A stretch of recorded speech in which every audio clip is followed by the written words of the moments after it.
नहीं question paper है ना? तो अच्छा अभी तो ऑफिशियली कॉल दिया मैंने, ठीक है। सो ठीक है ना? तो ठीक है, डाउट्स जो आप लोग का बताइए। लोगों ने भेजा था, सिर्फ रोहित ने ग्रुप में सॉल्यूशन भेजे थे, बाकी लोगों को लगता है कि ये नहीं है, या अभी लोगों के सेमेस्टर भी चल रहे होंगे तो कोई प्रॉब्लम नहीं, बिजी और फिर ओके, बट करोगे थोड़ा बहुत टाइम निकाल के तो बेटर रहेगा, नहीं तो ठीक है। देखो तो इसमें आई थिंक कहाँ पे एट्थ डाउट था ना, सेवंथ एट्थ, सो एट्थ देखो करते हैं। सर एक जनरल डाउट था, जी बताइए। एमिली और मेथड ऑफ मूवमेंट एस्टिमेटर कौन से डिस्ट्रीब्यूशंस के लिए सेम होता है? वो तुम फाइंड कर सकते हो, आई थिंक कई सारे और डिस्ट्रीब्यूशन के लिए सेम होगा, बहुत सारे स्पेशल डिस्ट्रीब्यूशन। क्राइटेरिया होता है कि इस डिस्ट्रीब्यूशन के लिए सेम ही आता है, या फिर? नहीं वैसा कोई फॉर्मूला नहीं है, बट सेम आएगा। जैसे फॉर एग्जांपल आप नॉर्मल कलर ट्राई करके देखो, ये नॉर्मल हाँ कलर सर, सेम आएगा। हाँ उसके तो लिए सेम। ऐसा कोई डायरेक्ट थ्योरम नहीं है वो, ओके। क्योंकि क्योंकि कभी कभी ऐसा होता है कि एमएलई से मतलब मेथड ऑफ मूवमेंट से इजीली निकल जाता है, तो हाँ ऐसा कर सकते हैं। जहाँ तो मुझे लगता है कि डायरेक्ट कोई फॉर्मूला, दोनों का अलग अलग मेथड, एक में एमएलई में है कि आपको लाइक्लीहुड को मैक्सिमाइज करना पड़ता है, मेथड ओके। मूवमेंट में सिंपली है कि सैंपल मूवमेंट और पॉपुलेशन मूवमेंट इक्वल करना पड़ता है आपको। एक चीज़ है। तो हो सकता है ऐसा कोई होगा, बट मुझे भी याद नहीं है। So, अगर बाकी किसी को आइडिया है तो यू कैन टेल कि ऐसा कोई रिलेशन है क्या कि एमएलई ऐसा होगा, ऐसा कोई रिलेशन मुझे याद नहीं है अभी। सो शायद नहीं पढ़ा मैंने अभी तक। ठीक है, एट्स में देखो कई दो तीन लोगों को डाउट थे, स्पेशली जो लोगों ने भेजे थे पर्सनली भी। सो इसमें सिंपल था कि ट्रांसफॉर्मेशन पहले हमें करना था। जैसे फॉर एग्जांपल अगर मैं बात करूं आपसे कि जैसे सीधा सीधा देख लो, एट्स में क्या है कि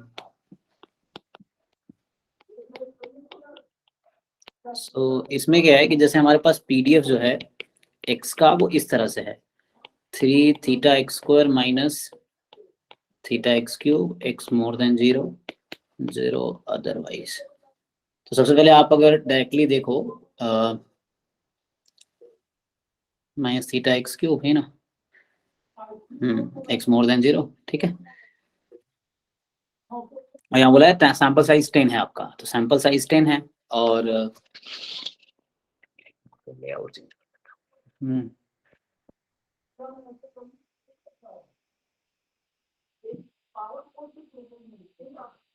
तो इसमें सिंपली हम क्या करते हैं, पहले एक्स क्यूब का आप डिस्ट्रीब्यूशन निकालिए सिंपली। जैसे जैसे मैंने कहा था, और भी तरीके हो सकते हैं, डायरेक्टली आप ट्राई कर सकते हो।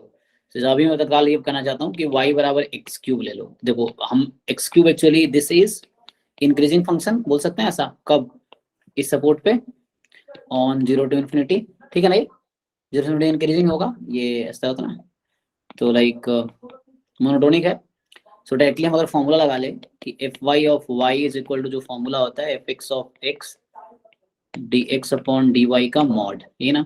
सो यहाँ से आप डायरेक्टली फाइंड कर लीजिए, तो यहाँ से आपका आएगा एफ एक्स ऑफ एक्स। हालांकि मुझे इसका वाई के टर्म में लिखना है, क्योंकि हम क्या इंटरेस्टेड हैं, हम लोग इंटरेस्टेड है वाई के पीडीएफ में। तो अभी कल मैं ऐसे लिख देता हूँ।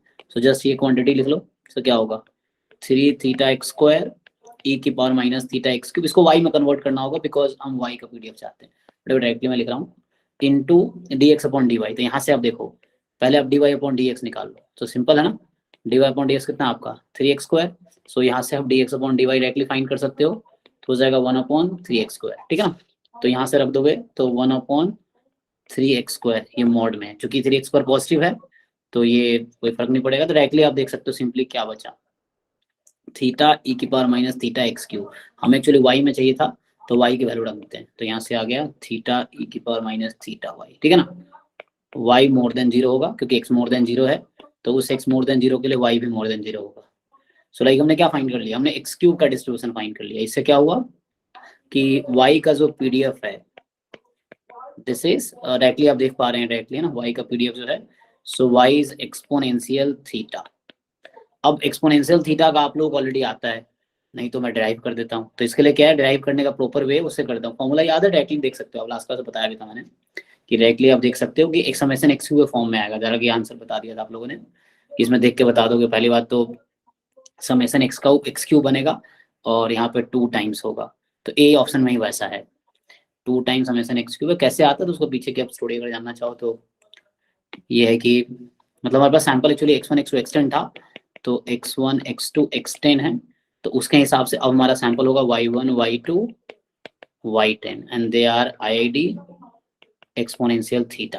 तो इसके लिए अगर आप बात करोगे तो आपको आइडिया है कि 2 थीटा y, अगर मैं y exponential theta 2 theta y का डिस्ट्रीब्यूशन भी निकाल सकता हूँ। फॉर एग्जांपल चलो आप देख लो, मान लो w नाम रख दिया, तो अगेन ये इंक्रीजिंग फंक्शन होगा, तो आप f w ऑफ w बोल दो, तो क्या होगा f y of y into d Y by D डब्ल्यू। ठीक है ना, वही फॉर्मूला लगा रहा हूँ जो मैं, क्योंकि ये इंक्रीजिंग है, again this is increasing function. ठीक है, कब किस इंटरवल पे, ऑन 0 to y। प्रॉपर्टी भी लगा देंगे डायरेक्ट, हाँ वो गामा की प्रॉपर्टी लगा देंगे, कोई हाँ, कांस्टेंट मल्टीप्लाई उधर नीचे आ जाता है। यस यस, तो आप कई सारे और तरीके हैं, आप डिपेंड करता है आपको क्या बेटर लगता है। तो एक मिनट चार्ज को लगा दो इसका, तो एक minute.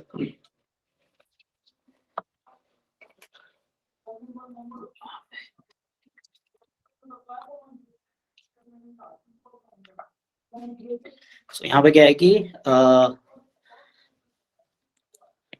So F Y D Y by D W है ना, तो मतलब कैसे भी कर लो आप, क्या फर्क पड़ता है।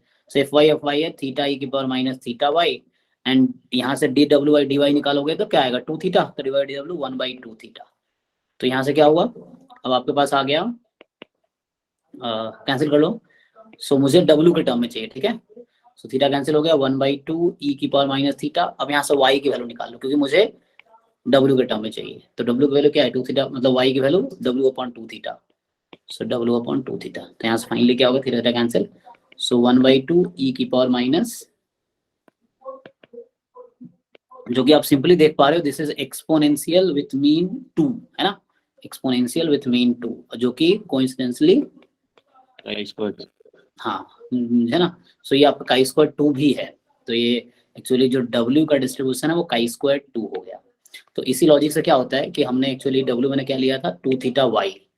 सो लाइक अगर मैं WI लेता हूँ, या सीधा छोड़ो, 2 theta YI, this is chi square 2, so 2 theta summation YI, तो ये IID है, तो इसलिए काई स्क्वायर 2 ऐड हो जाएगा कितनी बार, हाँ n आपका कितना है 10 है, तो ये सब आप लोगों को पता है कि कितना हो जाएगा, है ना। तो ये आपका काई स्क्वायर 20 हो गया, है ना, 10 ऐड हो गया, 2 था ना, तो 20 हो गया। तो यहाँ सिंपली अब इसको y रख दो, वापस चाहो तो 2 थीटा समेसन y क्या लिया था आपने, xi क्यूब भी तो लिया था, सो i फ्रॉम, क्योंकि आंसर x के टर्म में इसलिए ऐसा कर रहा हूँ, दिस इज काई स्क्वायर 20। अब क्या करना, इसको पाइवट क्वांटिटी बोलते हैं, आप लोग अगर थ्योरी पढ़ोगे तो ये पाइवट क्वांटिटी है कि वैसा function of random sample and theta दोनों होता है parameter, the distribution of this quantity is free of parameter, तो ये पाइवट है ना, पाइवटल क्वांटिटी होता है, इसे थ्योरी आप पढ़ेंगे तो इसमें मेथड ये भी है। सो उस केस में सिंपली क्या है कि हमें अगर चाहिए, जैसे अभी क्या चाहिए भी 90% कॉन्फिडेंस लेवल ना, तो मैं अभी ये का बात करता हूँ, जैसे काई स्क्वायर के अगर आप वो बनाते हैं सपोज फॉर एग्जांपल, ठीक है, सो ऐसा मान लो सही है ना रफली। सो जैसे आपको चाहिए 1 माइनस अल्फा है ना लेवल का, तो यहाँ ये अल्फा/2 अल्फा/2, मतलब कॉन्फिडेंस लेवल का वो कितना है, मतलब बोलते हैं 100 1 माइनस अल्फा % कॉन्फिडेंस इंटरवल, तो कॉन्फिडेंस कोएफिशिएंट 1 माइनस अल्फा है। तो उस केस में क्या होगा, इसको आप कोई बताओ इसका नोटेशन में आप क्या लिखते हो, अगर मैं काई स्क्वायर 20 के टर्म में लिखना चाहूँ तो आप इसको क्या लिखोगे, इसको क्या लिखोगे, ये लेफ्ट साइड का क्वांटिटी क्या होगा काई स्क्वायर के टर्म में, जो नोटेशन बुक में भी यूज किया है, मतलब इस क्वेश्चन में यूज किया काई स्क्वायर, यहाँ है ना वी अल्फा बोलो या कोई दूसरा नाम दो, न्यू जो भी है न्यू अल्फा है ना। सो बताइए और साथ में अल्फा 1 माइनस अल्फा काई स्क्वायर 20 और इधर होगा 1 माइनस अल्फा, एंड इधर आपका है काई स्क्वायर 20 अल्फा/2, ठीक है ना। तो यहाँ से सिंपली आप क्या लिखेंगे, तो just you can write it कि ओके प्रोबेबिलिटी जो क्यू हमारा है, इसका डिस्ट्रीब्यूशन काई स्क्वायर 20 है, तो डायरेक्टली मैं लिख रहा हूँ 2 थीटा समेसन xi क्यूब, जो कि क्यू है, ये more than equal to chi square 20 1 minus अल्फा/2 से काई स्क्वायर 20 अल्फा/2, this quantity is equal to 1 minus alpha, और ये 1 माइनस अल्फा हमें क्वेश्चन में गिवन है एक्चुअली, हमें क्या चाहिए 90% कॉन्फिडेंस इंटरवल, तो ये 1 minus alpha is 90% actually, so 1 minus alpha 90% है, सो पहले लिख लो 1 माइनस अल्फा के लिए, फिर हम बात कर लेते हैं। सो इसका जस्ट फाइनल एक्सप्रेशन निकाल लेता हूँ, फिर हम 1 माइनस अल्फा जो मेरा है वो 90%, ठीक है। सो यहाँ से अल्फा आ जाएगा 10%, तो मतलब अल्फा बाई टू 5%, 0.05, ठीक है। सो यहाँ से क्या होगा, तो आपका जो इंटरवल आया फाइनली, एक्चुअली मैं डिराइव कर रहा हूँ, इतना करना नहीं एग्जाम में आपको, अभी मैं थ्योरी समझ लो कि बता रहा हूँ कैसे निकालते हैं, आपको डायरेक्ट याद होना चाहिए कि एक्सपोनेंशियल डिस्ट्रीब्यूशन के लिए कॉन्फिडेंस इंटरवल है। तो यहाँ से फाइनली मेरा क्या है, मुझे थीटा का कॉन्फिडेंस इंटरवल चाहिए ना, मुझे क्या चाहिए, थीटा का कॉन्फिडेंस इंटरवल चाहिए, 90% कॉन्फिडेंस इंटरवल ऑफ थीटा। सो आप थीटा की वैल्यू निकालो इसमें, अब क्या करो कि थीटा की वैल्यू यहाँ से फाइंड करो, तो you just divided by 2 summation xi cube. So divide कर दोगे तो ऐसा आ जाएगा, probability chi square 20 1 minus alpha by 2 whole upon 2 summation xi cube less than equal to theta less than equal to chi square 20 alpha by 2 upon आपका आ गया 2 summation xi cube, i from 1 to 10 है actually, है ना। तो यही definition है confidence level का कि थीटा की वैल्यू दो एस्टिमेटर के बीच में होगा जिसकी प्रोबेबिलिटी आपका 1 माइनस अल्फा चाहिए, तो जो कि 90% है ना। तो यहाँ से आपने ये देखा, पुट करना चाहो पुट कर दो, आपको 90% चाहिए, यहाँ आपको 90% चाहिए। So if you want it 90%, so 1 minus alpha is 90। देखा आपने अल्फा बाई 2 हमारा कितना है, हमारा आंसर हो गया। मैं अल्फा बाई 2 को रख देता हूँ 0.05, अब देख लो खुद ही आंसर। तो काई स्क्वायर 20 1 माइनस अल्फा बाई 2 हो जाएगा 0.95 upon 2 times summation xi cube 2 काई square 20 0.05 upon 2 summation xi cube i from 1 to 10, ठीक है। तो ये हो गया, this is 90% confidence interval for theta. बताइए इसमें किसी को डाउट है बताइए। तो ये मैंने डिराइव कर दिया पूरा, और ये आप ऑप्शन देख लीजिए। तो डिनोमिनेटर में 2 समेशन xi क्यूब होना चाहिए और न्यूमरेटर में काई स्क्वायर 20। सो 2 समेशन xi क्यूब फर्स्ट में ही है, बाकी में तो है ही नहीं। डिनोमिनेटर देख के आप डिसाइड कर लेंगे कि ए ऑप्शन करेक्ट है, ठीक। ओके, नेक्स्ट बताइए। सो नेक्स्ट कौन सा था, नेक्स्ट जो बताते हुए इतने हाँ आपका ना 8 16 ट्राई करते हैं। 16 में क्या है, the characteristic function of a random variable x is given by. So actually जैसे कैरेक्टरिस्टिक फंक्शन जैम में नहीं है, तो ये थोड़ा एक्स्ट्रा टॉपिक, कुछ टॉपिक एक्स्ट्रा है, जैसे वहां सिर्फ MGF है जैम में, तो ये आपको करना पड़ेगा अलग से। तो इसमें क्या है कि हम लोग कैरेक्टरिस्टिक फंक्शन फाइंड करके देखते हैं क्या आता है। तो जैसे आप जब यूनिफॉर्म का फाइंड करते हैं, हालांकि रोहित ट्राई किया तो फाइंड करने का है ना, क्या आया था देखो। सो अगर आप फाइंड करोगे देखो क्या आता है, तो करते हैं फाइंड करके देखते हैं, थोड़ा थ्योरी भी समझ आएगा। सो क्या करते हैं 16, तो यहाँ पे क्या है कि हमें क्या करना है, कैरेक्टरिस्टिक फंक्शन का थोड़ा डेफिनेशन बताओ कैरेक्टरिस्टिक फंक्शन का। मैं सीधा लिखता हूँ CHF, है ना, CH ऑफ T x क्या होता है, या कोई भी नाम जैसे यहाँ फाई रखा, फाई कर लेते हैं, कोई बात नहीं। कैरेक्टरिस्टिक फंक्शन, ठीक है, ऑफ x। सो डेफिनेशन बताओ कोई, क्या होता है। Expectation to the power i ht। जी, एक्सपेक्टेशन आपका होता है एक्सपेक्टेशन ऑफ e की पावर आयोटा tx। सो इसको अगर आप ओपन करेंगे तो जैसे मुझे यहाँ पे दे रखा है, जैसे मैं, आप गेस कर सकते हो या इन्होंने फाइंड किया। चलो यूनिफॉर्म 01 का निकाल लेते हैं पहले, क्या आया था यूनिफॉर्म 01 का, या अगर याद होना चाहिए, हालांकि यहाँ निकाल रहा हूँ मैं क्योंकि हमने थ्योरी पूरे साल नहीं किया है, क्योंकि जब हम थ्योरी पढ़ाते हैं पूरे साल तो हमें पता होता है कि हमने किया है, तो एक बार बच्चों को पता है, नहीं किया तो वो करके देख लेते हैं। सो x अगर यूनिफॉर्म 01 है, ठीक है ना, तो आप अगर फाइंड करेंगे तो क्या आंसर आएगा। सो मुझे 5xt चाहिए। सो एक्सपेक्टेशन है ना, तो डायरेक्टली फॉर्मूला लिख लेते हैं,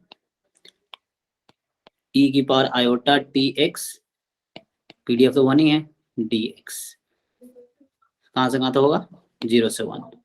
अच्छा एक काम करें, यूनिफॉर्म ए बी अगर ले उससे आसान हो जाएगा।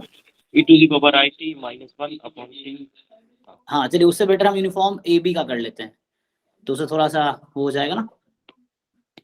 हालांकि आप लोगों को पता होगा 1 upon b minus a dx, ठीक है ना, और x की वैल्यू a टू b, बाद में a को 0 b को 1, यूनिफॉर्म 0 1 आ जाएगा, तो उससे थोड़ा आइडिया लग जाएगा। चलिए तो अब बताइए मुझे यहाँ से कितना आएगा ये, e की पावर ibt हाँ हाँ माइनस e की power iat divide by divide by T B minus A. T B minus A या T iota B minus A, iota आएगा सर। आयोटा। ओके छोटा ये है ठीक है ना। अब क्या करते हैं कि जैसे आप देखिए इसको जरा ओपन करो, इसको फॉर्मूला पता है आप लोगों को ई की पावर आयोटा थीटा का, जरा उससे ओपन करके देखते हैं क्या आता है। सो इसको ओपन करके देखो क्या आता है। सो यहाँ से क्या होगा, cos bt है ना, cos theta plus iota sine theta plus iota sign bt, ये हो गया माइनस इसी में cos 80 प्लस आयोटा साइन 80, ये ब्रैकेट में upon iota T B minus A. हालांकि हमारा अगर आप आंसर देखोगे जो क्वेश्चन में दे रखा है, अब बताइए मैं अगर आपको बताऊं कि ये साइन टी कॉस टी है, तो इसको मुझे साइन 2t बनाना है तो क्या करना पड़ेगा। सो क्या लिख सकते हैं, साइन 2t के टर्म में अगर लिखे तो उनको ऊपर मल्टीप्लाई नीचे उससे डिवाइड। मल्टीप्लाई ठीक है ना। तो आप इसको ऐसा कर सकते हैं 2 से मल्टीप्लाई डिवाइड, तो लाइक ये हो जाएगा sign 2t upon T 2t है ना। ओके सो यहाँ से आपको दिख रहा होगा ऐसे। सो यहाँ पे क्या करेंगे, अगर कॉस यहाँ एलिमिनेट कब हो सकता है, मुझे अगर कॉस को खत्म करना है तो कब होगा। सो लाइक एक काम करते हैं, बीटा 1 होगा तो बी 1 एक होगा। बी को 1 कर दो या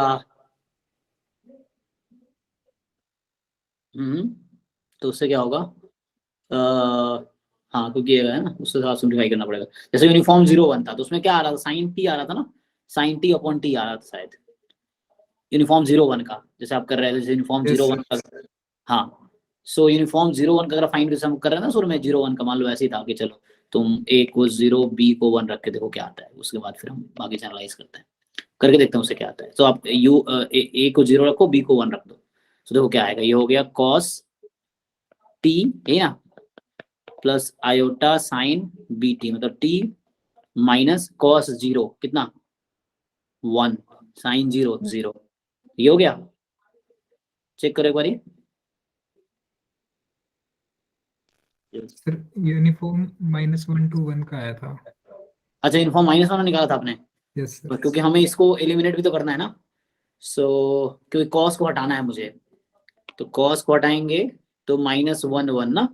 अच्छा तुमने -1 1 का निकाला था, तो अगर मैं -1 1 करूँ तो क्या आएगा, क्योंकि उसी फॉर्म में कुछ आ जाएगा, यूनिफॉर्म के फॉर्म में ही आ जाएगा कुछ। अच्छा अगर तुम ए को, हाँ ठीक है, जैसे मान लो ए को -1 बी को 1 रखो तो क्या आएगा, यहाँ से देखो। सो क्या आ जाएगा ये cos t, मतलब cos -x है ना, cos x ही होता है। सो उससे क्या है कि तुम उसे कैंसिल कर सकते हो ना।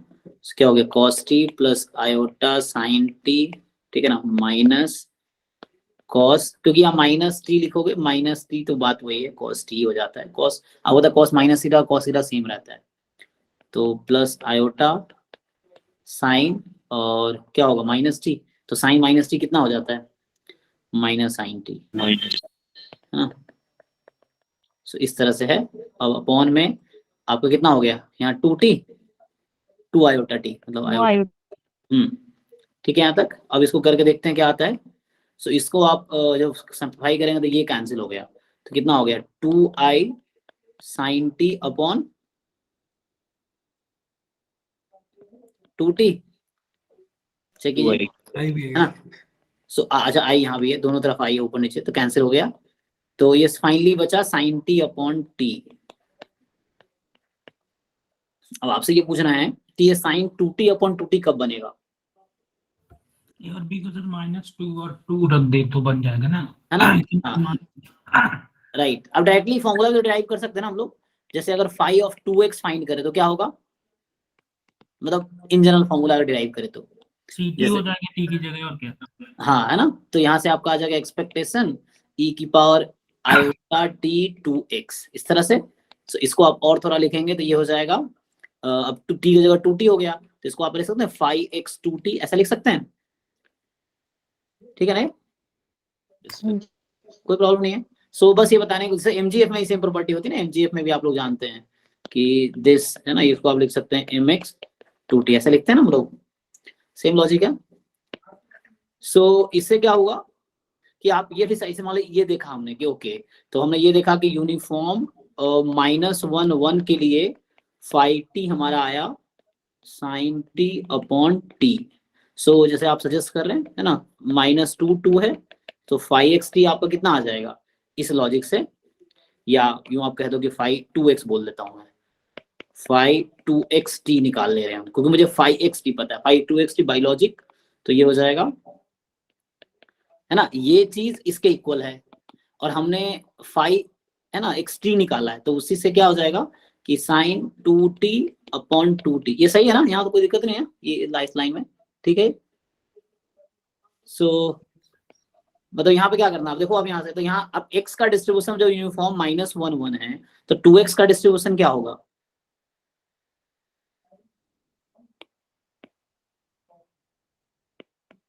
टू एक्स का डिस्ट्रीब्यूशन क्या होगा।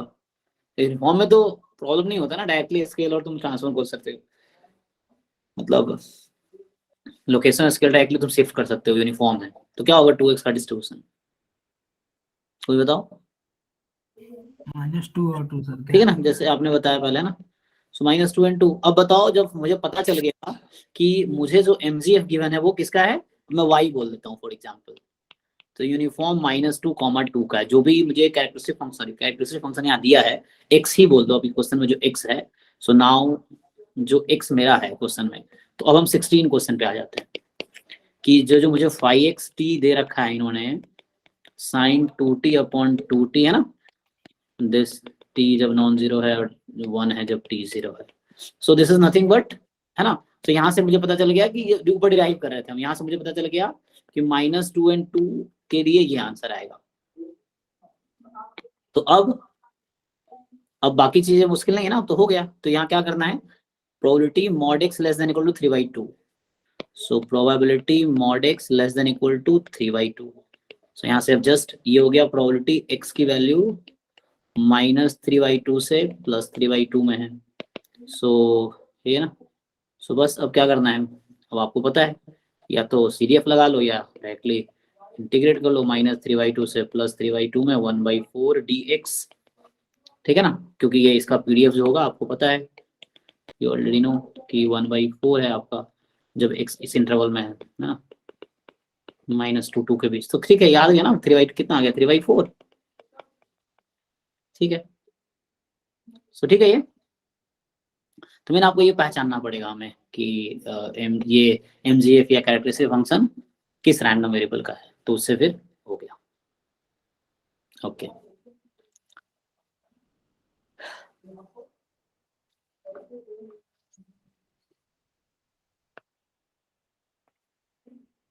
थोड़ी ये बताया था लास्ट क्लास में पवन ने, बताइए पवन कैसे किया था आपने। आई थिंक सर बताया था ना।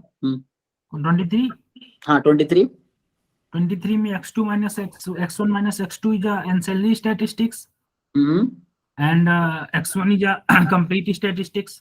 कंप्लीट सफिशिएंट, तो बस उस थ्योरम से में इफेक्ट नहीं पड़ेगा, सीधे 1/θ x1 minus 1 का निकाल लीजिए।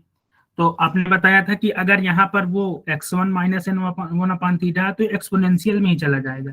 राइट गया था।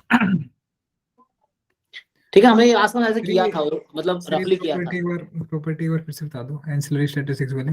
हाँ देखिए इसमें एक थ्योरी हमने एक बार और डिस्कस किया, जब योगेश ने डिस्कस किया था ये, तो ये पवन ने बताया था। तो ये जो एक थ्योरम है बसु थ्योरम के नाम से, ये क्या कहता है कि जो कंप्लीट सफिशिएंट एस्टिमेटर है, मान लो ऐसा है कि लेट फॉर यहाँ पर T1 is complete and sufficient estimator of theta या ऑफ द डिस्ट्रीब्यूशन, एक्चुअली हाई डिस्ट्रीब्यूशन की प्रॉपर्टी है, एंड एस्टिमेटर बोल दो किसी डिस्ट्रीब्यूशन का, and T2 is ancillary estimator या स्टैटिस्टिक्स। एंसिलियरी क्या होता है, जिस स्टैटिस्टिक्स का डिस्ट्रीब्यूशन पैरामीटर से फ्री हो जाए, मतलब उसका डिस्ट्रीब्यूशन में पैरामीटर नहीं आएगा। सो एंसिलियरी एस्टिमेटर या स्टैटिस्टिक्स, देन T1 एंड T2 आर इंडिपेंडेंट, ये थ्योरम है। एक बार हमने पहले भी डिस्कस किया है, वो याद आ रहा है मुझे। सो ये है। तो अब जैसे आप यहाँ पे जैसे ये बता रहे हैं कि आप चेक करते हैं हम लोग, तो हमारे पास PDF क्या लिख लेते हैं पहले कि x1 x2 xn भी random sample of size n from exponential, है ना। तो यहाँ से हमारे पास क्या है कि e की पावर fx ऑफ x आपके पास है e की power minus x minus 2 theta, कब, जब x more than equal to 2 theta है एंड 0 अदरवाइज। तो हम यहाँ इसमें शिफ्टेड है एक्सपोनेंशियली, तो जस्ट y मान लेते हैं x माइनस 2 थीटा। तो यहाँ से क्या हो जाता है, जो y का पीडीएफ आएगा वो लगा लो, फॉर्मूला जो लगाते हैं हम लोग, ये इंक्रीजिंग फंक्शन x के रेस्पेक्ट में y, तो जस्ट डायरेक्टली आप ट्रांसफॉर्म करोगे तो ये कन्वर्ट हो जाएगा e की power minus y more then 0, ऐसा आ जाएगा, 0 अदरवाइज, ऐसा आ जाएगा। तो इससे क्या हुआ, अब जैसे क्या है कि हालांकि बात जो हम लोग, ये सैंपल हमारे पास है ना x1 x2 xn जो इस डिस्ट्रीब्यूशन को फॉलो कर रहा है। तो पहले तो बात कर लेते हैं x1 माइनस x2 का। तो देखो आप इसको लिख सकते हो x1 माइनस 2 थीटा माइनस में x2 minus 2 theta, is it fine. तो इसको मैं लिख सकता हूँ y1 माइनस y2। तो y1 का डिस्ट्रीब्यूशन फ्री ऑफ थीटा है, y2 का डिस्ट्रीब्यूशन फ्री ऑफ थीटा है ना। यहाँ देख लो आप, क्योंकि जो सैंपल y1 y2 yn है वो इस डिस्ट्रीब्यूशन को फॉलो कर रहा है, x1 x2 xn इसको फॉलो कर रहा है। तो आप देख रहे हो कि y के डिस्ट्रीब्यूशन में कहीं थीटा नहीं है, उसे कोई फर्क नहीं पड़ रहा, y1 y2 कोई फर्क नहीं पड़ रहा। तो इसका मतलब है कि जो x1 माइनस x2 है उसका डिस्ट्रीब्यूशन y एक्जेक्टली इक्वल है दोनों स्टैटिस्टिक्स। तो इस ये आइडेंटिकल डिस्ट्रीब्यूटेड इसके होगा, और ये फ्री ऑफ थीटा है। सो ये जो y1 माइनस y2 है उसका डिस्ट्रीब्यूशन फ्री ऑफ थीटा होगा, बिकॉज इसमें कहीं थीटा है ही नहीं। तो कहाँ से आएगा जब इसका डिस्ट्रीब्यूशन निकाल रहे होंगे आप, चाहे क्या आएगा उससे भी मतलब नहीं है, बस जो भी आएगा वो फ्री ऑफ थीटा होगा, बिकॉज इसमें yi में कहीं थीटा नहीं है। इसका मतलब ये हो गया कि x1 माइनस x2 का जो डिस्ट्रीब्यूशन है एज अ डिस्ट्रीब्यूशन, या ऐसा लिख दें कि distribution of x1 minus x2 is free of theta, वो यहाँ से बोल पा रहे हैं, ठीक है। ऐसा है, कई सारी प्रॉपर्टी है, एक क्वेश्चन हमने देखा था ना, तो जैसे नॉर्मल में क्या होता है कि नॉर्मल में भी ये प्रॉपर्टी हो जाएगा इस तरह से, अगर नॉर्मल 2 थीटा कोमा 1 है मान लीजिए, तो उसमें भी फॉलो होगा। तो यहाँ से क्या होगा, डिस्ट्रीब्यूशन ऑफ हो गया, तो distribution of x1 minus x2 is free of theta. तो यहाँ से क्या आ गया कि एंसिलियरी हो गया। सो x1 माइनस x2 इज, जब तक ज्वाइन कीजिए आप गूगल मीट से, वो लिंक वो ग्रुप में है, नहीं ग्रुप में भेजे हुए हैं ST वाले, स्टार्ट्स वाले। सो दिस इज एंसिलियरी हो गया। एंड अब हम लोग जानते हैं कि यूनिफॉर्म में होता है, आप उसका कंप्लीट सफिशिएंट फाइंड करेंगे तो फर्स्ट ऑर्डर स्टैटिस्टिक्स आएगा, ठीक है ना। तो आप अगर फाइंड करो यहाँ पे कंप्लीट, मतलब जो यहाँ से y1 y2 y2 अगर फाइंड, यहाँ पे यहीं कंप्लीट सफिशिएंट फाइंड कर लो, क्या होता है।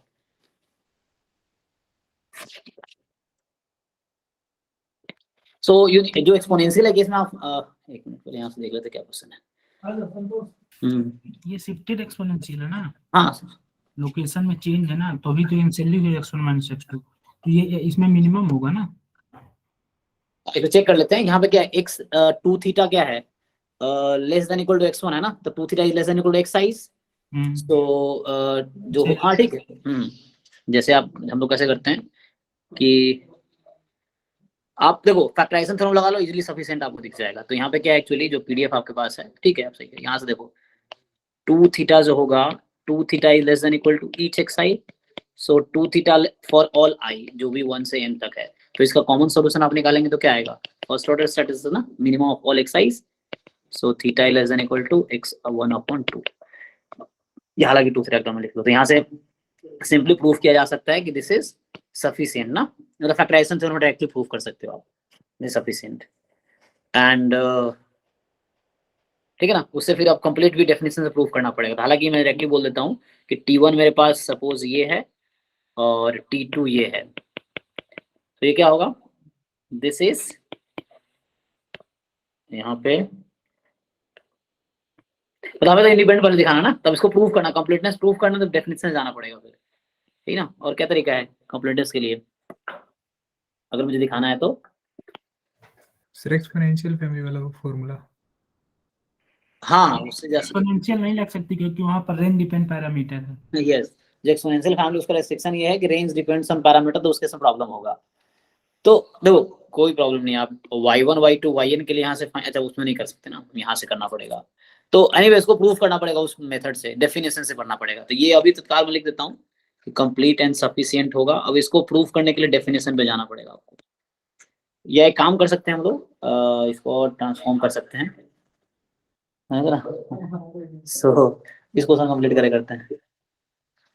तो यहाँ से मतलब ये कंप्लीट सफिशिएंट हो गया, इसका मतलब ये हो गया कि T2 and T1 are independent. ठीक है, अब ये प्रूव करके देखते हैं अभी। सो उसके लिए क्या होगा, यहाँ पे देख रहे थे क्या था। So expectation x1 minus 1/n है ना। सो एक्सपेक्टेशन 1/थीटा x1 minus 1/n given x1 minus x2 is 2, जो कि ये क्वांटिटी इंडिपेंडेंट होगा इससे, मतलब ये स्टैटिस्टिक्स यहाँ पे यही है ना। सो इसका मतलब ये हो गया दिस इज फ्री, मतलब दे आर इंडिपेंडेंट। तो x गिवन y का डिस्ट्रीब्यूशन x के इक्वल होगा। सो 1/थीटा x1 माइनस 1/n, और ये लास्ट क्लास में मैंने किया था।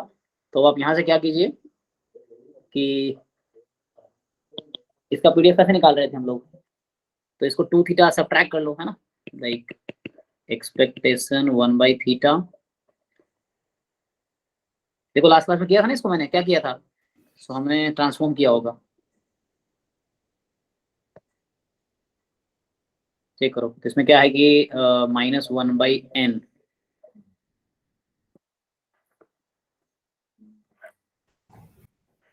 सर y को वो लिख लेंगे ना सर हम, y is equal to x minus 2 theta. हाँ वो एक्सपोनेंशियल हमारा वो हो जाएगा सर, जो 1 हो गया। डिपेंड। यस सर, फिर जो मिनिमम होगा वो भी एक्सपोनेंशियल फॉलो करेगा विद समेशन। हाँ राइट राइट, वो लॉजिक फॉलो किया था। यस, सो लाइक यहाँ से ये आया कि मैं करता हूँ, क्योंकि हमने ये, हमें अब चाहिए इसका मीन, फाइनली चाहिए x1, इसको मैं अभी तत्काल ऐसे कर देता हूँ, -2 से लिख सकते हैं, और माइनस 1/n प्लस, तत्काल ऐसे लिख सकते हैं ना इसको, या अभी तुम छोड़ दो, पहले ट्रांसफॉर्म कर लेता हूँ फिर मैं अभी ऐसे लिख देता हूँ, ये रहने दो। अभी हम क्या करते हैं, तो हमने ये डिफाइन किया है कि y1 y2 yn जो है दे आर एक्सपोनेंशियल 1, है ना। सो जो मिनिमम होगा, दो y1 है आपका first order statistics with respect to sample yi, so ये आपका कितना फॉलो करेगा, ये भी एक्सपोनेंशियल फॉलो करेगा। तो y का मीन है 1/1 ऐसा है, तो डिनोमिनेटर ऐड होता है, तो 1/n। ठीक है, यहाँ तक मतलब मैं एक्सप्लेन कर देता हूँ। दिस एक्सपोनेंशियल n है जिसका मीन होगा 1/n, ठीक है, मीन 1/n है। तो एक्सपेक्टेशन ऑफ y1 जो है वो 1/n है, तो इसको इधर बुला लीजिए, एक्सपेक्टेशन y1 माइनस 1/n कितना हो गया, 0। ठीक है, अब यहाँ पे एक्साइज रख दो, तो क्या करो, एक्सपेक्टेशन y1 क्या है, आपने क्या लिया हुआ है yi को लिया है xi माइनस 2 थीटा। तो जो y1 होगा वो आपका होगा x1 first order statistics minus 2 theta, minus 1/n is 0। अब हम वहां पे आते हैं जो हमारा क्वेश्चन था, ये हमने यहाँ तक ड्राइव कर लिया, और आगे बढ़ लो। तो x1 minus 1/n this is 2 theta, यहाँ तक फाइन। ये हमने कहाँ से ड्राइव किया, ये जो हमने अजम्पशन लिया वहां से ही आया। ठीक है, हमारा क्वेश्चन ये है, तो उस पर आते हैं अब। तो यहाँ से हो गया, नाउ एक्सपेक्टेशन मुझे चाहिए था 1/थीटा x1 माइनस 1/n। सो यहाँ से हो गया एक्सपेक्टेशन, चलो थीटा तो एज अ कांस्टेंट है ई में, तो 1/थीटा बाहर, expectation of x1 minus 1/n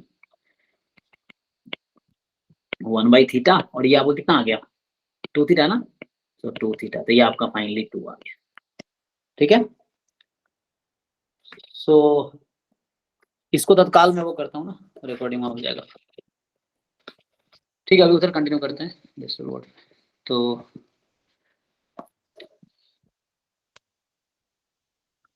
recording stop कर दिए, चला रिकॉर्डिंग। हाँ, तो इधर से मैं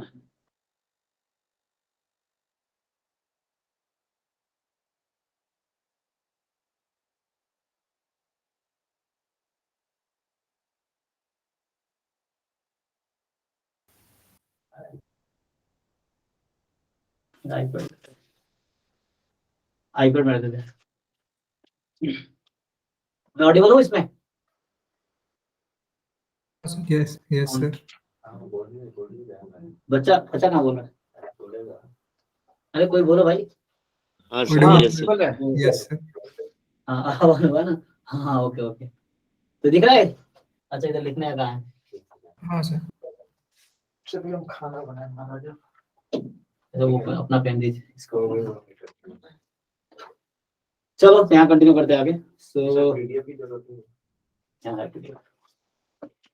ठीक है ना, वहां से पे ऐड करते जाइएगा, ठीक है। यहाँ प्लस प्लस है ना, हाँ, इधर क्या है?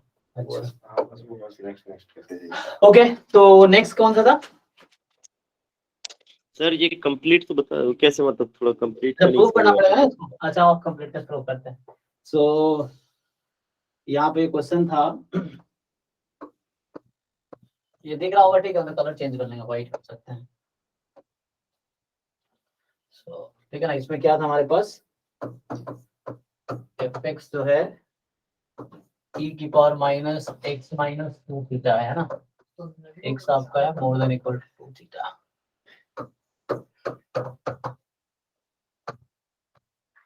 सो यहाँ चैलेंज ये है कि आप फर्स्ट ऑर्डर स्टैटिस्टिक्स को दिखाना है मुझे कंप्लीट, है ना।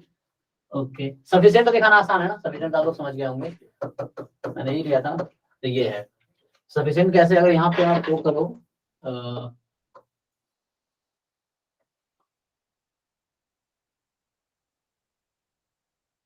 मान लो तुम अगर, अगर मैंने प्रूव नहीं किया, ट्राई करता हूँ मैंने, तो फिर करेंगे बाद में।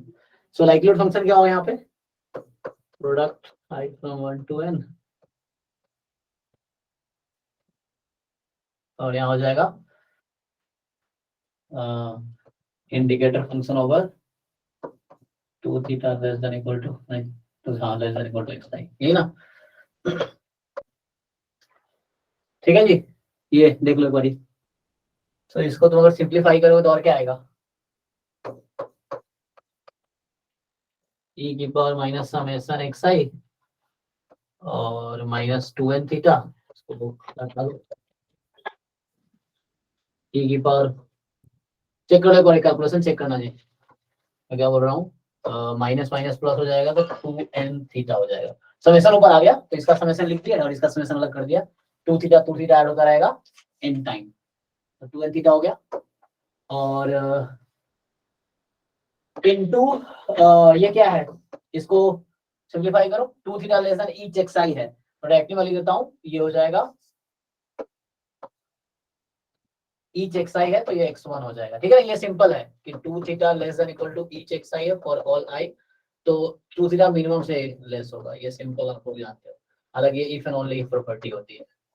सो तो यहाँ से आ यहाँ तो गया, शायद कंप्लीटनेस में सर एक्सपेक्टेशन से निकालेंगे तो ज्यादा बेटर रहेगा, मतलब कंप्लीट कर रहे हैं, सफिशिएंट कर रहे हैं। हाँ, तो यहाँ से आपको दिख रहा हो सफिशिएंट कैसे है।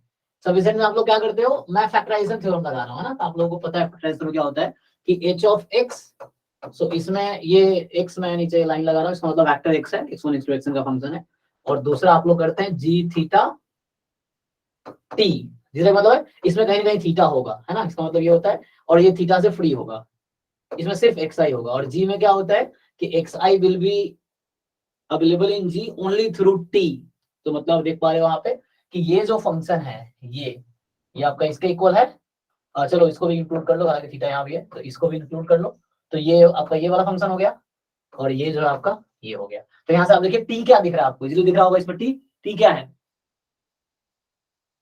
बताओ टी क्या है, ऐसा कौन सा फंक्शन है जो थीटा से अलग नहीं कर सकते आप, मतलब कौन सा एस्टिमेटर जो थीटा से अलग नहीं हो सकता, जैसे हमने समेशन एक्स आई को अलग कर दिया है ना, अलग कर दिया ना समेशन एक्स आई को, थीटा इसमें कहीं भी नहीं है तो अलग हो गया। तो यहाँ पे आप देख पा रहे हो सिंपली कि जो टी है वो ओनली x1 है, सो दिस इज सफिशिएंट। तो सफिशिएंट कैसे हुआ, बाय फैक्टराइजेशन थ्योरम, तो सफिशिएंट एस्टिमेटर ये हो गया, तो यहाँ तो प्रॉब्लम नहीं है। अब कंप्लीटनेस दिखाना है मुझे, तो कंप्लीटनेस ट्राई करते हैं।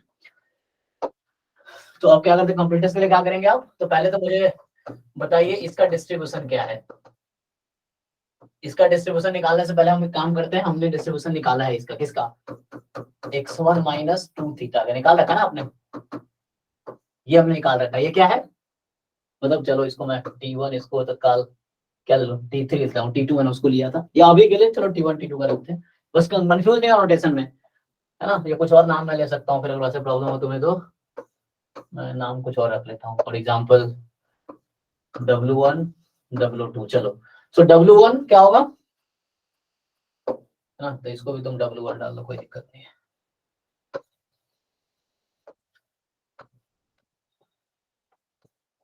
ओके, सो अब बताओ w2 का डिस्ट्रीब्यूशन क्या था, बताया था ना अभी, this is nothing but y1, हाँ ये y1 था ना हमारा, और y1 का डिस्ट्रीब्यूशन क्या था,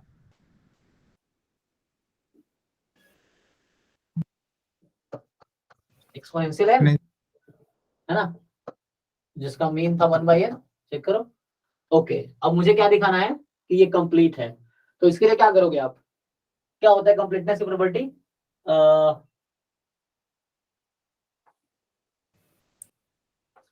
So expectation of gy should be equal to हाँ 0. आप यूज कर रहे हो तो लाइक मुझे ऐसा करना पड़ेगा कि expectation of g of for example W1 is 0 implies, है ना, Probability g1 equals to हाँ, G of W1 should be identically 0, तो probability of this should be 1। ये होता है जी yes मतलब। sir. तो अब बताओ इसको कैसे करूँ, उस लॉजिक से डेफिनेशन से करें या कोई और तरीका है?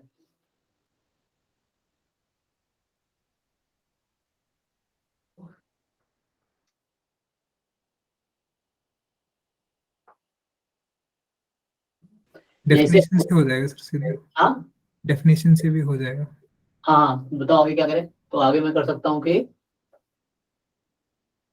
सर बस फॉर्मूला लिख दो इसका y1 का एक्सपेक्टेशन निकालने का, g of y। तो इसका अगर मैं ओपन करूँ, इसका बात कर रहे हो, यस सर। तो यहाँ से क्या होगा, यहाँ से अगर मैं कंटिन्यू करूंगा तो W1 का डिस्ट्रीब्यूशन मैं फाइंड नहीं किया, इसका डिस्ट्रीब्यूशन हालांकि फाइंड कर सकते हैं हम, ठीक है ना, अगर आप लोग चाहो। मैं डिस्ट्रीब्यूशन फाइंड नहीं किया। अब वो ना फर्स्ट ऑर्डर स्टैटिस्टिक्स का पीडीएफ क्या होता है, अगर मैं ये चाहता तो ये मैं निकाल सकता था, लेकिन निकाला नहीं मैंने।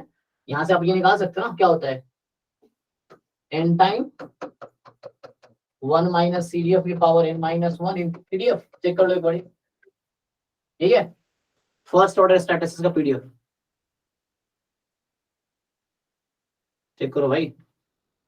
RX ऑर्डर स्टैटिस्टिक्स पीडीएफ क्या होता है, उससे चेक करो, ये आएगा ना। सही है, यस सही सर है। ठीक है सर। क्या ये ओके, तो इससे ही कर लेते हैं। चलो ये हमारा कुछ नहीं W1 है, ठीक है, तो ये W1 का पीडीएफ आ गया लाइक। तो इसको थोड़ा और सिंप्लीफाई करना चाहो तो कर लो, n टाइम मतलब हो जाएगा, अगर करोगे तो मुश्किल नहीं होगा। और भी तरीके, इसको भी यूज कर सकता हूं मैं, कैसे यूज करूं, क्योंकि इसको मैं इधर ले आऊं W2 प्लस है ना 2 थीटा हो जाएगा। W2 का डिस्ट्रीब्यूशन मुझे पता है, तो उससे भी कर सकते हैं हम लोग लाइक। तो ये क्या बोलना चाह रहा हूं मैं कि x1 को मैं लिख लूं W2 प्लस 2 थीटा, यहाँ W1 की जगह W2 प्लस 2 थीटा, और W2 का डिस्ट्रीब्यूशन मुझे पता है, तो उससे भी मैं ट्राई कर सकता हूँ। लेकिन अभी चूंकि मैंने पहले ट्राई किया नहीं, अभी तो एक्सपेरिमेंट करने में टाइम लग सकता है, इसलिए मैं करेंगे उस तरीके से, सही से कर लेते हैं। और तरीके कई हो सकते हैं ना, जब आप ट्राई करोगे दिखेगा, मैं भी करूंगा दिखेगा मुझे अभी। सो यहाँ से क्या है n टाइम 1 माइनस, अब जो एक्चुअल पीडीएफ था x का, उसमें CDF निकालो, वो मुश्किल तो नहीं है। अब CDF निकाल के बताओ क्या आएगा, वो पुट करो तो कोई डिस्ट्रीब्यूशन ही आएगी। तो इसको यूज कर लो, कोई दिक्कत नहीं। तो काल जैसे रोहित बता रहा कि डेफिनेशन से कर लेते हैं, डेफिनेशन से करना है तो फिर इसको यूज कर लो। तो इससे आपका क्या आ जाएगा, ये आपका आ गया W1 का PDF, this is nothing but the PDF of W1, है ना। सो यहाँ से क्या आ गया आपके पास, W1 का पीडीएफ x के टर्म में। अब यहाँ से क्या करोगे आप, एक्सपेक्टेशन ऑफ जो मैं लिखा हुआ है यहाँ पे, यही लिखूंगा मैं GW1, तो इसको मैं ओपन करके लिख देता हूँ। तो यहाँ से आ जाएगा इंटीग्रेशन 2 थीटा टू इन्फिनिटी इधर x more then 2 theta and ये वाला पीडीएफ। तो ये थोड़ा लंबा होगा तो मुझे करना पड़ेगा पड़े। सो यहाँ से जो भी पीडीएफ आता है, या W का टर्म लिखना है, देखो अगर तुम्हें लगे W को तो x को W कर लो, ये वांट है, अगर W इसको W का टर्म लिखना है तो W कर लो। पॉइंट समझ पा रहे हो कहना क्या चाहते हो, अगर आप चाहते हो वेरिएबल W रहते हैं आप W कर लो, कोई दिक्कत नहीं। सो यहाँ W हो जाएगा फिर, सो W इंटू ये तो पीडीएफ हो गया, और इंटू G ऑफ W1, ये W लिखा ना इस तरह से, तो ये वेरिएबल है W1, कोई दिक्कत नहीं। इसे क्या होगा, अब यहाँ से पहले इसको पुट करो आप, और आपको दिखाना पड़ेगा कि ये 0 तभी होगा जब GW को 0 होना पड़ेगा, और ऑल W ये दिखाना पड़ेगा मुझे। तो कोई इंटीग्रेशन प्रॉपर्टी यूज हो जाएगी, पहले पुट करके देखो वहां से आएगा, ठीक है। तो ये लॉजिक है, अगर प्रूव करूंगा फिर समझ जाएगा, किसी बुक में एक बार देख लो पहले, या फिर नेक्स्ट क्लास में दोबारा करते हुए भी टाइम लगेगा, मतलब अगर मैं, ठीक है। अब अगले से आपको आइडिया मिला ना, और कुछ बोलना चाहे तो बताओ, ठीक है ना, मतलब ये आइडिया है, आप Yes, इसको करके देखो, किसी बुक में मिल जाएगा आपको इसका प्रूफ, ये चीज अगर सेम पीडीएफ के लिए आपको पीडीएफ प्रूफ मिल जाएगा, तो ये करके देखो आपसे मिल जाएगा आपको। भाई आइडिया है कि आइडिया ये मिला, और इसको भी यूज कर सकते हो, उसको उधर ले आगे फिर करना पड़ेगा ना। चलो मान लो अगर एक्सपेरिमेंट करते हैं यहाँ पे मैं, तो क्या होता है, जैसे इसमें आप W1 की जगह आप रख देते हैं इसमें कि expectation of G of W2 minus 2 theta plus 2 theta is equal to 0। तो इसका मतलब यहाँ पे क्या होगा, सिर्फ ऐसा हो जाएगा G ऑफ, तो मैं क्या प्रूव करूंगा, फिर W1 प्रूव करना पड़ेगा, है ना। तो उस तरह से कुछ एनालिसिस देखो W2 प्लस 2 थीटा इन 2। अब यहाँ क्या है, W2 का PDF यूज होगा। W का PDF क्या है, वो निकल चुका है अपने यहाँ ना, मीन और माइन है। तो n e की पावर माइनस nx, जैसे जो भी लिख रहा है W2 में लिखो, W2 में लिख लो, है ना। We want to write in terms of W2, तो अब W2 के टर्म में लिख लो। अब यहाँ से फिर आपको प्रूफ करना पड़ेगा कि यहाँ क्या है, 0 से इंफिनिटी ना, ये है। अब यहाँ देखो ये तो पॉजिटिव क्वांटिटी है, यहाँ से क्या होगा, इसको आप 0 प्रूफ करोगे, फिर इससे क्या प्रूफ करोगे, वो चेंज कर लीजिए ना सर, वो ट्रांसफॉर्मेशन लगाए तो लिमिट को थीटा के टर्म में ले आइए, फिर लिमिट में लगा दीजिएगा, हो जाएगा एच जीरो। हाँ मतलब कैसे भी करो, यहाँ से दिख तो रहा है अब कि ये 0 तो हो नहीं सकता कभी, तो इस तरह की चीजें हैं। अब यहाँ देखो इसको 0 आना पड़ेगा इस तरीके से कुछ, या कुछ फंक्शन एनालिसिस में इस तरह के थ्योरम्स हैं जो बताते हैं कि इंटीग्रल 0 कब होगा, या लेकिन जो भी इंटीग्रल है कुछ रूल्स हैं उससे आप देख लो ये 0 कब हो सकता है, तो इसको 0 यूनिफॉर्म की तरह है, यूनिफॉर्म 0 थीटा में एक्शन को निकालते हैं, वैसे इसमें भी करना। राइट, मतलब जो भी है कुछ इंटीग्रल की प्रॉपर्टी यूज हो गया तो उससे प्रूव हो जाएगा ये चीज है। अब ये भी लॉजिक, ये भी तरीका है, करके देखो। तो प्रूफ आपको देखने पड़ेगा, प्रूफ में हम लोग फोकस नहीं करते, मतलब मैं खुद भी नहीं करता हूँ, तो प्रूफ मुझे खुद ही नफरत रहता है, लेकिन करना चाहिए, रिसर्च से बहुत यूज होता है प्रूफ का, क्योंकि जो बहुत सारे थ्योरम्स हैं जो किसी ने स्टेट कर दिया ना, रामानुजन ने बहुत सारे थ्योरम लिख के चला गया, लोग प्रूव कर रहे हैं अभी तक, तो वैसे हैं, प्रूफ बहुत रिक्वायर्ड है ना, पब्लिश करने में जरूरत पड़ता है। सर इन जनरल एक डाउट था, मतलब जॉइंट सफिशिएंट स्टैटिक्स होता है, जैसे कोई नॉर्मल में जैसे ले लेते हैं summation xi square, joint sufficient statics है, क्या ये ऑलवेज कंटीन्यूअसली ऑलवेज कंप्लीट नहीं होते ना? हाँ जरूरी इनके नहीं बीच में complete हो।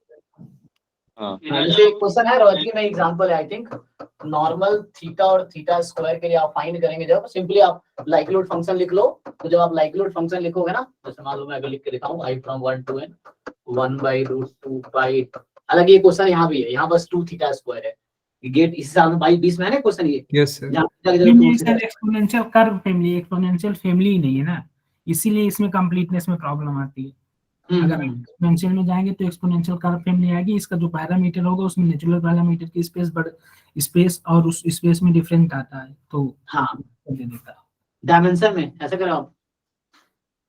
इसका जो, अगर हम एक्सपोनेंशियल फैमिली से इसको चेक करेंगे तो एक्सपोनेंशियल कर्व फैमिली है, मतलब इसमें पैराबोला की तरह बनता है एक्सपोनेंशियल, ये ओपन ओपीईएफ नहीं है, ओपन पैरामीटर एक्सपोनेंशियल फैमिली नहीं। जब ओपन पैरामीटर एक्सपोनेंशियल फैमिली नहीं होती है तो वहां पर हम कंप्लीटनेस के बारे में एक्सपोनेंशियल फैमिली से कुछ नहीं बता सकते, वो स्टैटिस्टिक्स कंप्लीट हो ही नहीं सकती। हाँ तो यहाँ मैं बताना चाह रहा हूँ कि अगर आप फाइंड करोगे, मैं क्या बताना चाह रहा था कि चलो मैं अगर आप फाइंड कर रहा था, सो इफ यू फाइंड ये सफिशिएंट आएगा आपका, दिस इज जॉइंटली सफिशिएंट आएगा, है ना। आप चेक करो, ये मैं कहना चाह रहा हूँ। अब यहाँ पे आप कंप्लीटनेस ये नहीं है ना, and this is not complete. Complete क्यों नहीं है, तो डेफिनेशन से भी जा सकते हैं कि होगा क्या, एक्सपेक्टेशन, फॉर एग्जांपल कोई फंक्शन मुझे मिल जाएगा इन दोनों के टर्म में, फॉर एग्जांपल मैं अगर लिख दूं a time summation xi square plus b time summation xi का whole square is 0 will imply a भी कोई रियल नंबर ऐसा मिल जाएगा आपको, और w ढूंढ भी सकते हैं अभी हम, ये हालांकि दे रखा है रोहित की, मैं इन्होंने खुद ही बना रखा है ऐसा कि ये कोई n के टर्म में नंबर है, ये भी कोई n के टर्म में नंबर है, और ये 0 हो रहा है, बट दिस विल, है ना, क्या ये आइडेंटिकली 0 होगा हमेशा, नहीं होगा ऐसा, मतलब आप देखोगे बट, है ना, यहाँ पे लिख सकते हैं बट ये जो क्वांटिटी है, सो बट ये जो है ना आपका क्वांटिटी है summation xi square a time plus b time summation xi का whole square, this is not identically 0, this is not always 0, उसमें ये कहता है ऑलवेज 0 होना चाहिए, तो ये 0 नहीं भी होगा, जरूरी नहीं है कि जो इसकी एस्टिमेटेड वैल्यू होगी हमेशा 0 होगी, तो इसका लॉजिक है, ये भी कोई नंबर है, अब ढूंढो, फाइंड करना पड़ेगा इसका मीन और इसका मीन, उसके हिसाब से हम ये भी ले पाएंगे। बाकी आप जो करो वो भी ठीक है, कई सारे तरीके हो सकते हैं, एक तरीका ये है, ये कंप्लीट नहीं, तो इस तरह केसेस हैं, ठीक ठीक है, ये तुम्हें कहना चाह, नेक्स्ट बताइए, नेक्स्ट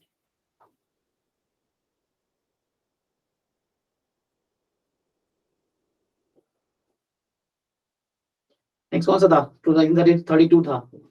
हाँ, 35 एक 32 भी भेजा था जिंदेश जी ने। तो देखते हैं 32 में क्या है। 32 किया होगा आप लोगों ने, जिन्होंने किया बताओ। रोहित तुमने किया है? कैसे किया 32? क्वेश्चन एक बार स्क्रीन पे ले आए सर। सर मैं लिख सकता हूँ, ऐसे मैं दिखा भी सकता हूँ, लेकिन मुझे फिर जाना पड़ेगा। सर वो वाला सर इस 1 माइनस साइन एक्स। हाँ, मैं लिख देता हूँ, इधर लिख ही देता हूँ। सो ये क्वेश्चन नंबर 32 ही है, मैं लिख देता हूँ, आप लोगों ने किया होगा ऑलरेडी, क्योंकि मुश्किल नहीं है। ये ज्वाइंट पीडीएफ दे रखा है, x1 x2 x3, ये आपको दे रखा है 1 minus sine x1 sine x2 sine x3 upon में 8 पाई क्यूब, एंड कब 0 less than equal to x1, मतलब तीनों 0 से 2 पाई के बीच है। x1 0 से 2 पाई में है, x2 0 से 2 पाई में है, ठीक है ना, x3 0 से 2 पाई में, और ये 0 अदरवाइज। ठीक है, तो ये क्वेश्चन है आपका। तो कह रहा है गुजर following is true, x1 x2 x3 independent है। तो क्वेश्चन यहाँ ये है कि आप मार्जिन निकाल पा रहे हैं? जैसे म्यूचुअली और पेयर वाइज इंडिपेंडेंट भी शो करना है क्या? जी जी, यस यस। तो इसमें तो नॉर्मल सा हो जाएगा ना, ये जॉइंट में 3 स्टैटिस्टिक दे दिया है, बस तो 3 रैंडम वेरिएबल दिया है, इसको इजीली कर ले उसी तरह होगा। Yes yes. क्या ये एक्सचेंजेबल है? अगर चलो 2 का निकाल लो, है ना, तो चलो उस तरह से कुछ। सर जब 2 का निकालेंगे तो सर उसके बाद फिर ये पेयर वाइज आ जाएगा, क्योंकि 2 के बाद हाँ। मल्टीप्लाई करने से 3 का नहीं आ रहा। ओके, मतलब आप ये कहना, मान लो सपोज मैंने x1 x2 फाइंड कर ली, फॉर एग्जांपल आपने जैसे x1, x2 फाइंड कर लिया, तो ये इक्वल आएगा fx1 into fx2 के, ऐसा आता है? Yes sir. सर तो ये x1, x2 is equal to 1/4 pi square. अच्छा, ये आपका 1/4 पाई स्क्वायर है। ठीक है ना? Yes sir. ओके, अब ये मार्जिन देखो, अब क्या करना है, जैसे इनको प्रॉब्लम, सिंपली आपको इंटीग्रेट करना है इसको।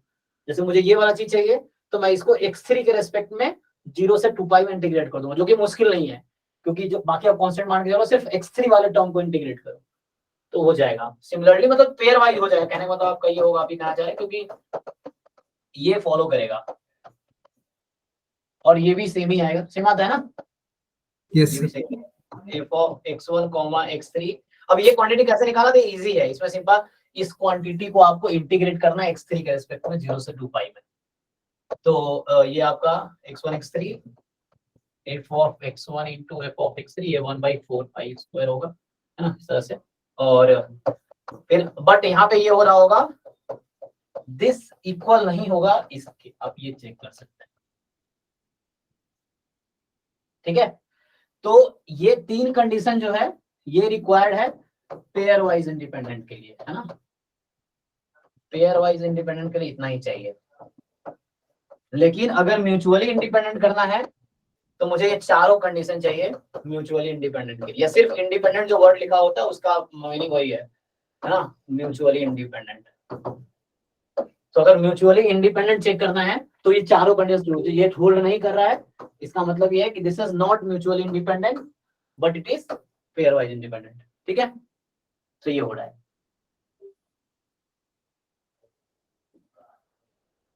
ठीक है जी, बाकी फिर से करके देखो, नहीं मतलब फिर नेक्स्ट सवाल पूछो, मैं पूरा प्रॉपर सॉल्व कर दूंगा। सर 25 क्वेश्चन में जो ये एमएलई mutually निकालना है, ये म्यूचुअली हाँ, नहीं हो सकता, ये म्यूचुअली था क्या एग्जाम आंसर में? आंसर में हाँ, जैसे ऑप्शन बता देता हूँ आपको मैं। पहला ऑप्शन है x1 x2 x3 are mutually independent, तो फॉल्स हो जाएगा।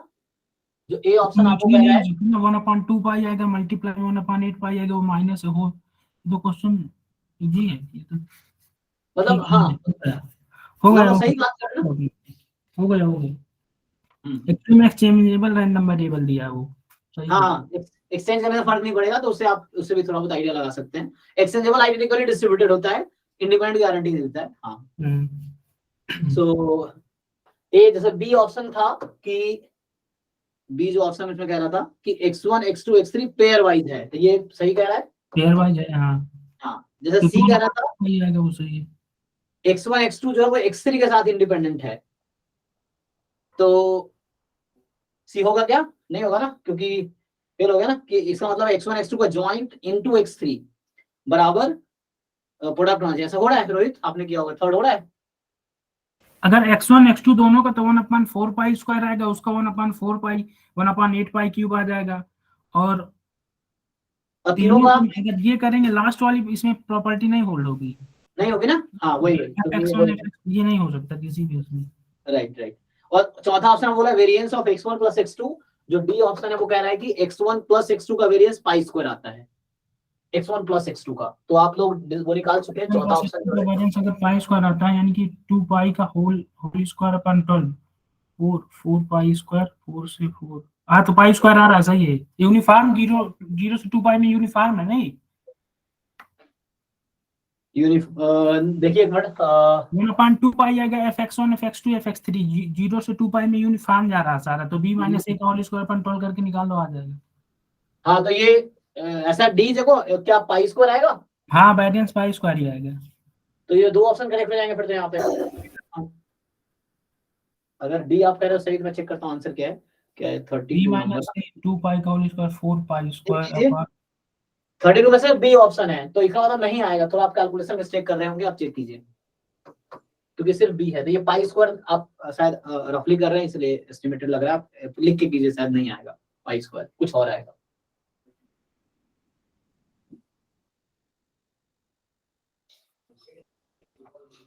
चेक कर देखिए ना।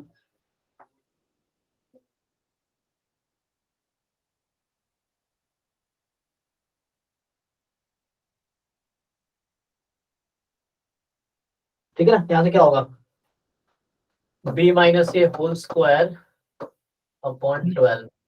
आ तो रहा है सर, वही पाई स्क्वायर ही आ रहा है। अच्छा चेक कर लेते हैं, यही कर रहे हो ना आप, जो मैं लिख रहा हूँ अभी ये। हाँ तो जो करके देखते हैं कितना आ गया ये टोटल, 1 अपॉन सर 1/2 पाई 2 पाई आएगा ना खाली ऊपर। अच्छा सॉरी एक मिनट, 1 अपॉन क्या मतलब b माइनस ए ना। हाँ तो b माइनस ए मतलब 2 पाई, सो 2 पाई है ना। सो यहाँ से आ गया कितना आ गया, 4 + 4 8 है ना। चेक करो, is it fine. Yes sir 4 8 pi square by 12 आ गया। पाई स्क्वायर नहीं आया ना, चेक कीजिए। यस सर ठीक है, पाई स्क्वायर नहीं आया, ये 3/2 पाई स्क्वायर आएगा, मतलब 4 दूना 8 4 3 12 2 पाई स्क्वायर बाई 3 आएगा ना। तो पाई स्क्वायर नहीं आया, ठीक है, तो इसीलिए। ठीक है जी, कोई दिक्कत था। यस सर कोई बात नहीं, वो ओपनिंग जब करते हैं माइंड में लगता है कि ठीक है, वो कई बार हो जाता है, लिख के जब करते हैं तो क्लियर दिखता है। मुझसे भी सब गलतियां इस तरह होती हैं। नेक्स्ट पूछ रहे थे कुछ, 25 पूछ रहे थे कुलदीप, बताइए। सर 25 में सर क्या बोलते कि एमएलई निकालेंगे तो वो रखना पॉइंट रख के देखेंगे, क्योंकि वो थीटा पे एग्जिस्ट नहीं कर रहा, थीटा पे बिलोंग नहीं कर रहा कि theta belongs to 2 to infinity। Variance of x1 plus x2 था क्या? जी जी जी जी जी x3 भी ऐड कर दे रहा था, इसीलिए दिक्कत दे रहा था। 3 अच्छा वो हाँ मैं समझ गया, ठीक है कोई बात नहीं, हाँ कोई दिक्कत। x1 प्लस x2 में 2 का मल्टीप्लाई पाई स्क्वायर अपॉन वो आया होगा 4 से, मतलब वो समथिंग कुछ दूसरा आएगा, लेकिन पाई स्क्वायर नहीं आता। हाँ वो 2/3 आ रहा है साथ में, तो वो आप जैसे ऐड करेंगे अगला 1/3 तो फिर वो पाई स्क्वायर हो जाएगा x3 के साथ। ठीक है, अभी ठीक है। अच्छा 25 पे कह रहा है कि थीटा की वैल्यू सिर्फ, चलो देख लेना ट्राई करके। मेरे छोटा डाउट था, वो क्वेश्चन तो हो गया है, बट प्रॉब्लम डाउट ये है कि जो इनिशियल पॉइंट होता है ना वही मैक्सिमम हो रहा है, मतलब तो हर पिछले 2 क्वेश्चन में भी यही देखे हम, तो क्या ना निकाले, मतलब डायरेक्ट सीधे आंसर ही जो इनिशियल पॉइंट है उसी को रख के दे दे आंसर, ऐसा कर सकते हैं क्या? अच्छा कई बार बच्चे गलती करते हैं, पॉइंट ऐसे यहाँ फिक्स कर रखा है कि थीटा जो है वो इस इंटरवल में ही होगा। तो जैसे होगा कि अगर आप मान लो आप लाइक्लीहुड फंक्शन निकाल ले, सपोज आपने 0 पुट किया और थीटा अगर 1 आ गया फॉर एग्जांपल, या कुछ भी नहीं आया, ऐसा भी हो सकता है कुछ आया ही नहीं, तो अगर मान लो 1 आया फॉर एग्जांपल, किसी जनरल बात कर रहे हैं इस क्वेश्चन में, किसी भी क्वेश्चन में, अब इन्होंने कहा सिर्फ यही वैलिड है, तो ये तो आउट हो जाएगा ना, मतलब ये हम कंसीडर नहीं करेंगे। तो आपको फिर इस इंटरवल में ही सोचना है। अच्छा मान लो अगर आ भी गया, सपोज 3 आ गया, तो 3 आ गया तो इसका मतलब गारंटी नहीं कि 3 पे मैक्सिमम होगा, आपको यहाँ क्लोज लगा हुआ है, तो आपको इस इंटरवल में देखना पड़ेगा कि थीटा की वैल्यू 3 और थीटा की वैल्यू 2, इन दोनों पे चेक करना पड़ेगा किस पे ज्यादा मैक्सिमम। कई बार ऐसा भी होता है ना कि 2 पॉइंट में मैक्सिमम मिलता है, हमें एब्सोल्यूट मैक्सिमा देखना पड़ेगा। तो अगर स्ट्रिक्टली इंक्रीजिंग स्ट्रिक्टली डिक्रीजिंग देख लेते हैं। यस अगर यस स्ट्रिक्टली डिक्रीजिंग है तो लेफ्ट हैंड में, अगर उधर राइट हैंड में मिल जाएगा। हाँ, तो जो कि ये 0 होगा नहीं, तो आपको देखना पड़ेगा यहाँ पे, स्पेशली इस तरह केस है। जैसे कुलदीप बताया क्या करना चाहिए, देखो आप सिंपली ये जब करोगे तो यहाँ मुझे दिख रहा है कि ये फंक्शन 2 से स्टार्ट है, लोएस्ट पॉइंट पे मैक्सिमम होगा, इसका मतलब ये डिक्रीजिंग आ रहा होगा ना, हाँ मतलब ये होगा लेफ्ट में ना। हाँ, ये आपका 0 हो गया, तो लाइक्लीहुड फंक्शन इज डिक्रीजिंग आ रहा होगा ऑन 2 to infinity। इसका मतलब है कि कोई फंक्शन अगर डिक्रीजिंग है तो इस पॉइंट पे मैक्सिमम होगा, तो जो एमएल होगी like l theta is maximum on theta is equal to 2, तो at theta is equal to, so theta is equal to 2 पे मैक्सिमम हो गई, तो इसका मतलब theta is equal to 2 ML. So 0 put करने की जरूरत नहीं, क्योंकि 0 पुट करेंगे वो 0 होगा ही नहीं, कोई थीटा मिलेगा ही नहीं इस तरह के। इसमें आपको सीधा आप देख लोगे ये तो पॉजिटिव होगा या नेगेटिव होगा, यहाँ नेगेटिव होगा क्योंकि राइट साइड कोई वैल्यू है नहीं, तो ये 2 पे ही आएगा, और एक्साइज की वैल्यू दे रखा है। तो ठीक है, आप जो कह रहे हैं वही बात वही सही है कि मतलब यहाँ से जो मेरे कहने का मतलब ये था कि हम मतलब चेक कर ले रहे वो ठीक है, बट मैंने 2-3 क्वेश्चन जो देखे हैं वो इनिशियल पॉइंट जो होता है ना वही आंसर होता है। yes, तो क्या मतलब ऐसे ही रख दें ना निकाले तो कुछ पेपर में। लेकिन कई बार ऐसा डज नॉट एग्जिस्ट भी तो हो सकता है, मेरी जो हमेशा नहीं एग्जिस्ट हमेशा करे ऐसा नहीं होगा, क्योंकि यहाँ पे न्यूमेरिकल आंसर टाइप है, तो ठीक है 2 इज फाइन। सर अगर इंक्रीजिंग होता और अगर हमारी जो एंड पॉइंट होता वो भी एग्जिस्ट कर रहा होता, हाँ, अगर यहाँ होता 2 से 5 फॉर एग्जांपल, अब यहाँ पे प्रॉब्लम है, अब डिक्रीजिंग है तो इस पे मैक्सिमम होगा, इंक्रीजिंग होता तो इस पे मैक्सिमम होता। अगर उस तरह केस होते तो वो फिर चेक करना पड़ेगा आपको। हालांकि इस क्वेश्चन में ठीक है, जैसे जिन लोगों को ऑलरेडी आइडिया है कि लाइक फंक्शन डिक्रीजिंग होगा 2 ml है, बट अगर डायरेक्टली तुक्का लगा, डायरेक्टली करना थोड़ा रिस्की हो सकता है, कई बार कुछ ट्विस्ट कर दे क्वेश्चन में, तो वहाँ गलती हो सकती है, ये चीज है। तो आपको बेटर एक बार चेक कर लो, जैसा वेरीफाई कर लो कि लाइक्लीहुड फंक्शन डिक्रीजिंग है क्या, श्योर होने के लिए। डिक्रीजिंग है तो लोएस्ट पॉइंट पे मैक्सिमम हो जाएगा, डिक्रीजिंग फंक्शन है तो लोएस्ट पॉइंट पे मैक्सिमम हो जाएगा, बाकी पॉइंट पे है ना, तो ये चीज आप कर सकते हो। तो एक बार वेरीफाई कर लो, जैसा आंसर आपको पता है कि इस तरह ये होंगे, बट वेरीफाई कर लो। अगर इस तरह से है, राइट हैंड है तो इंक्रीजिंग होगा तो राइट हैंड वाला होगा, यहाँ पे राइट हैंड कोई है नहीं, तो वैसे अगर मान लो सपोज इंक्रीजिंग हो जाता है, डज नॉट एग्जिस्ट आता, एमएल डज नॉट एग्जिस्ट, हालांकि ये न्यूमेरिकल आंसर टाइप है तो आंसर तो कुछ तो आना ही था ना, क्या लिखते आप, तो ठीक है, मतलब ना करे ठीक है, बट वेरीफाई कर लो, वरना फिर गलती हो सकती है, कुछ ऐसा ट्विस्ट कर देगा तो है ना, हो सकता है कुछ। ठीक है, नेक्स्ट कौन सा 35 कह रहे थे, नहीं 35 बाइवेरिएट का बाद में देखेंगे, चलो कर देते, कोई बात नहीं। क्या बोल रही है कि let the joint distribution of x y be bivariate normal with mean this and variance given and this expectation of maximum x y. Okay, तो मैक्सिमम एक्स वाई का फॉर्मूला लगा देंगे, इसमें 1/2 mod x + y plus mod x - y। अच्छा formula लगाना चाह रहे हैं, ठीक है, तो एक बार एक्सपेक्टेशन लगा देंगे तो मीन डेविएशन अबाउट मीन। हाँ जो कह रहे हैं समझ रहा हूँ। सो यहाँ पे क्या कहना चाह रहे हैं आप कि हाँ बताइए क्या है, एक्स फॉर्मूला जो बता रहे थे आप, 1/2 बाहर है, हाँ अपॉन 2 कर देते हैं, हाँ x1 + x2 एक्स वाई में लिख लेते हैं, x plus y plus mod x - y। अभी चेक करो, एक्स प्लस वाई है ना यहाँ पे, हाँ प्लस ही है, वो चेक कर लो। तो यहाँ से अगर तो एक बार वेरीफाई कर लेते हैं कि मान लो x ज्यादा है y से, तो x ज्यादा है y से तो ये x - y आएगा, तो y कैंसिल, 2xy x आ जाएगा, ठीक है ना, वेरीफाई कर सकते हैं, x बराबर y से x आना चाहिए, y मोर देन x आना चाहिए, ये फॉर्मूला हो गया, तो ठीक है, इससे करना चाहो इससे कर लो, यू अप्लाई है ना, तो यहाँ से हाफ बार कर लिया आपने, e of x plus y plus e of mod x minus y, ठीक है, ये लगा सकते हैं आप। अब इसका मीन निकालना, आपको इसका मीन निकालना है, तो इसका मीन तो 0 ही हो जाएगा, ठीक है, मीन डेविएशन अबाउट मीन इस तरह कुछ लगा सकते हैं,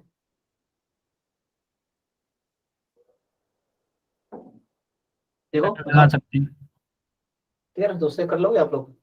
x - y जो y/8 में है तो लीनियर कॉम्बिनेशन नॉर्मल फॉलो करता है ना y/8 का। हाँ राइट, तो ये इसका जो मीन तो इसका 0 ही हो जाएगा, जहाँ तक मुझे आइडिया लग रहा है, हाँ क्योंकि मीन 0 हो जाएगा, और इसका जो मीन तो इसका 0 होगा, बट वेरिएंस इसका जो आएगा वो आएगा क्या है 0 0 1 1 रो, हाँ 1 1 रो, तो हो जाएगा वेरिएंस क्या हो जाएगा 1 + 1 - का 2 रो, कितना 1 माइनस का एक्चुअली में 2 माइनस का वेरिएंस होगा इसका 2 1 माइनस करो 2 हाँ, x माइनस 2 ब्रैकेट में 1 माइनस करो वेरिएंस होगा, ठीक है। हाँ। और फिर ये मीन डेविएशन हो जाएगा, तो ये रूट 2 पाई अपन सिग्मा हो जाएगा। तो रूट 2 पाई अपन अंडर रूट में 2 अंडर रूट 1 माइनस करो, तो रूट 2 से रूट 2 हो जाएगा, तो आंसर आ जाएगा रूट पाई, रूट के अंदर 1 माइनस पाई, रूट के अंदर 1 माइनस रो अपन पाई आया होगा आंसर। रूट के अंदर 1 माइनस रो अपॉन पाई, नहीं पाई बाहर रहेगा, जब पाई बाहर है। नहीं पाई अंदर ही रहेगा, हाँ 1 पाई अंदर ही रहेगा। क्योंकि आप जो कह रहे हो कैलकुलेशन मैंने नहीं किया, आप एक बार नहीं, करके देखो, यही आएगा यही आएगा। है ना। तो यहाँ बीच में थोड़ा छोड़ देता हूँ, ये आपका काम है। तो अब आपको क्या करना है, यहाँ पे ये मीन निकालना है और ये मीन निकालना है। इसमें क्या है, देख लो इसका मीन वेरिएंस क्या होता है, मतलब उसके नाम मीन डेविएशन आउट मीन का फॉर्मूला होता है ना नॉर्मल में। सो लाइक ये था ना कुछ रूट 2 अपॉन पाई कुछ था, वो किसके लिए था, नॉर्मल 0 1 के लिए था ना। नहीं, अगर नॉर्मल 0 सिग्मा स्क्वायर है तो सिग्मा का मल्टीप्लाई हो जाता है यहाँ इनसाइड, मतलब बाहर रूट पाई में रूट 2 अपॉन पाई होता है और बाहर सिग्मा, या रूट के अंदर sigma square, sigma times this, ये बोल रहे थे आप। वही है। सो ये फॉर्मूला इस तरह से है मीन डेविएशन आउट मीन का। तो ये अप्लाई कर लो, उसका जस्ट वेरिएंस निकाल लो अपन, उससे पता चल जाएगा। सर वो ये अगर मिनिमम होता तो माइनस हो जाता, सिंपली मतलब दोनों सेम ही है।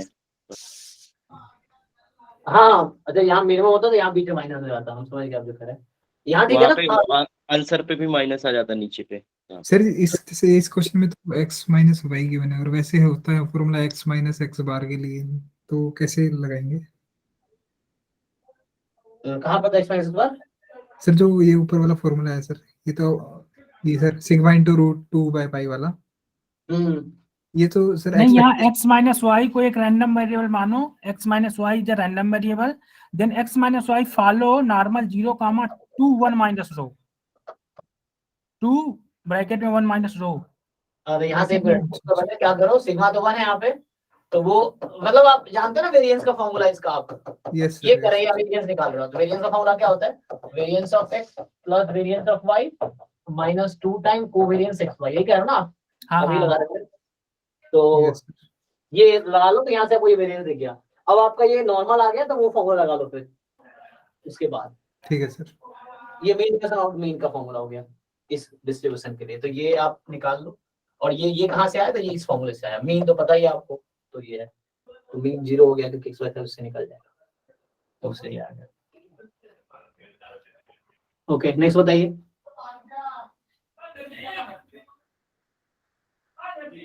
इसका वेरिएंस कैलकुलेट करना थोड़ा टफ होता है। हाँ लेकिन ठीक है ना, वो तो इजी हो गया ना, हो जाएगा वेरिएंस भी, मतलब वेरिएंस इसका मैक्सिमम x का y का वेरिएंस निकालना। ओ हाँ, तो उसमें थोड़ा चैलेंज आया क्योंकि यहाँ पे वेरिएंस आपको निकालना पड़ेगा। एक्चुअली में उसमें थोड़ा इंडिकेटर फंक्शन से अगर सिमेट्री देखेंगे तो सॉल्व हो जाएगा। अच्छा, नॉर्मल का क्वेश्चन है तो सिमेट्री लगाते हैं। ठीक है, हाँ तो लगा सकते हो, चलो ऐसा होता है, देखते हैं ट्राई करके। बाकी और कोई डाउट, नेक्स्ट बताओ रोहित, तुम्हें डाउट भेजे थे ना। सर 40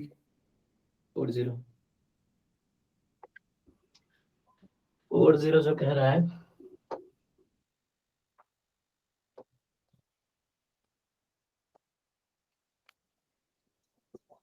फोर्टी में जो हमारे पास है, ये बोल रहा है कि x1 x2 xn जो है आपका, x1 x2 xn जो है दैट इज नॉर्मल θ1, ये ना, तो n more than equal to 2 है, मतलब n जो है बोला है कि तुम 2 से ज्यादा लो या 2 लो, तो इस तरह से है, रैंडम सैंपल है तो आईडी होगा। और ये बोल रहा है आपके कि consider the problem of testing h0 जहाँ थीटा जो है इसमें 1 2 में है, अच्छा, और h1 जो है थीटा या तो लेस देन 1 है या थीटा मोर देन 2 है ना। तो यहाँ ऐसा है कि theta more than equal to 1 less than equal to 2 है।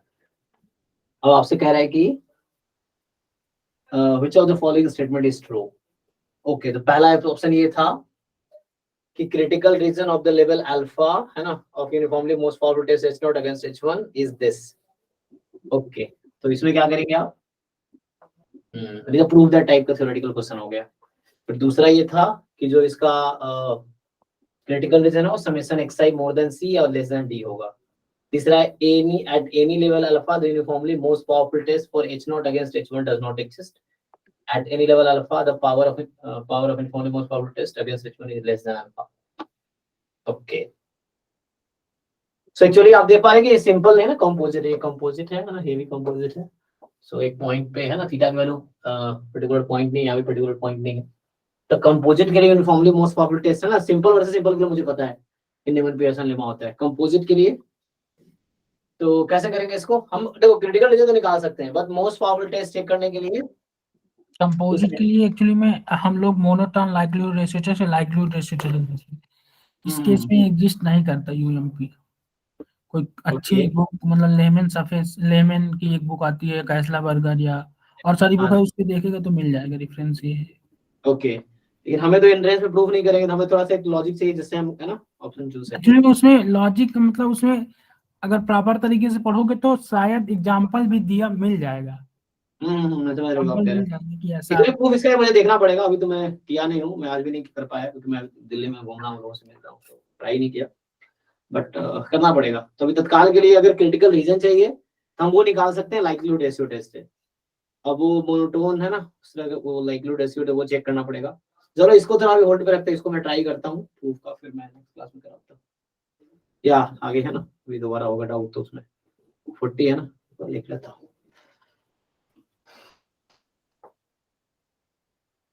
नेक्स्ट बताओ, नेक्स्ट ट्राई करते हैं। तो 40 ये रह गया। हाँ एक मिनट,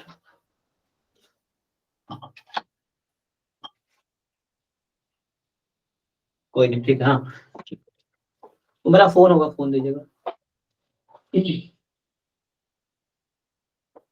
बात कर दीजिए। तो हाँ मैं नोट करने को इसको ट्राई करूंगा, अभी टाइम मिलता है तो।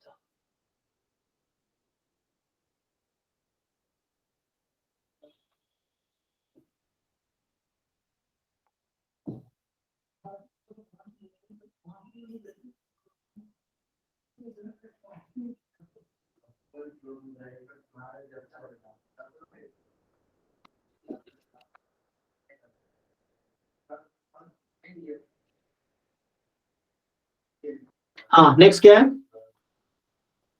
40 का बाद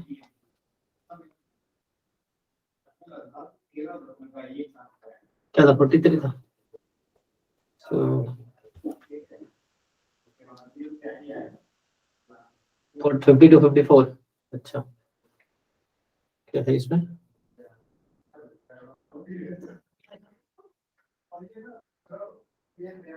देखो 52 पूछा हुआ, 52 में क्या हम लास्ट क्लास में ट्राई किया था। 52 इसको हम करते हैं आगे फिर। तो 52 में क्या है कि मुझे दे रखा है इन्होंने f of x, y जो है इस तरह से, ये हमने किया था इस तरह से लास्ट क्लास में, x लेस देन 0 और y लेस देन 0 है ना, एंड नहीं है और है, और y लेस देन 0, और यहाँ पे है 1 माइनस e की पावर -6 अपॉन 4 कब है? जब x more than equal to 0 and y more than equal to 0 less than equal to 1, less than 1। And अगला है जो दे रखा है 1 माइनस e की power -6 when x is more than equal to 0 और y is more than equal to, ये मतलब ज्वाइंट CDF हो गया ना x y का। तो हमने डिस्कस किया था कि जब क्या होता है कि इसका क्या मतलब, आप डेफिनेशन, इसका डेफिनेशन आप लोग जानते हो कि ये प्रोबेबिलिटी है capital X less than equal to small x comma capital Y less than equal to small y। तो सिंपली आप देखो x को अगर प्लस इन्फिनिटी रख दोगे तो ये सैंपल स्पेस बन गया है ना। तो सैंपल स्पेस का इंटरसेक्शन किसी भी इवेंट के साथ जो इवेंट है वही होगा। तो इससे क्या होता है इस लॉजिक से कि जो f at plus infinity comma y है, तो ये जस्ट आपका आता है y less than equal to y, जो क्या आता है CDF एट y। ये फॉर्मूला है, ठीक है ना। कि आपने x को प्लस इन्फिनिटी रख दिया तो आपका ये आ गया। अब क्या देखिए x को प्लस इन्फिनिटी रखने पे क्या हो रहा है, प्लस इन्फिनिटी इस इंटरवल में है, तो ये कुछ ऐसा आ गया कि यहाँ तो पुट करने की जरूरत ही नहीं है। तो यहाँ से सिंपली क्या आया, 0 है जब y लेस देन 0, या डायरेक्टली लिख लो। पहले क्या लिखता हूँ तो क्या आएगा, x को इन्फिनिटी रखिए आप, तो कितना हो गया 1/4 है ना, तो ये आपका 1/4 हो गया कब, अभी हमें y का लिख रहे हैं, हम y का CDF लिख रहे हैं, तो कब है ऐसा, जब y की वैल्यू 0 to 1 है ना, यहाँ तो वो है नहीं, यहाँ 0 to 1, यस, सो y यहाँ 0 से 1, और यहाँ पे इसमें इन्फिनिटी रखिए, क्या होगा 1 1 मोर देन इक्वल टू 1, है ना, यहाँ इक्वलिटी नहीं है, सो और 0 कब है, जब y लेस देन 0 है, तो 0 ही है। सो देख लो, तो इसमें क्या पूछना चाह रहा था ये, दिस, ओके। तो अब मैं क्या करना, मुझे y का वेरिएंस चाहिए, तो हम लोग CDF से वेरिएंस निकालना चाहिए, नॉन नेगेटिव रैंडम वेरिएबल है ना, तो हम लोग CDF से, हालांकि कैसे निकाल लो, PDF निकालना, तो y क्या हो गया, डिस्क्रीट हो गया ना, बर्नौली है ये तो। हाँ, 1/4 यहाँ पे क्या बोल रहा हूँ, डिस्क्रीट ना, आप देख रहे हो कि y बराबर 0 पे जंप है 1/4 का, और y बराबर 1 पे जंप है 1 - 1/4 कितना 3/4 का, तो आपको बर्नौली हो गया, राइट, तो ये बर्नौली हो गया। अब यहाँ से आप EY कितना आएगा जी, P आप सकते हैं 3/4 से, है ना, और वेरिएंस कितना आएगा 3/16।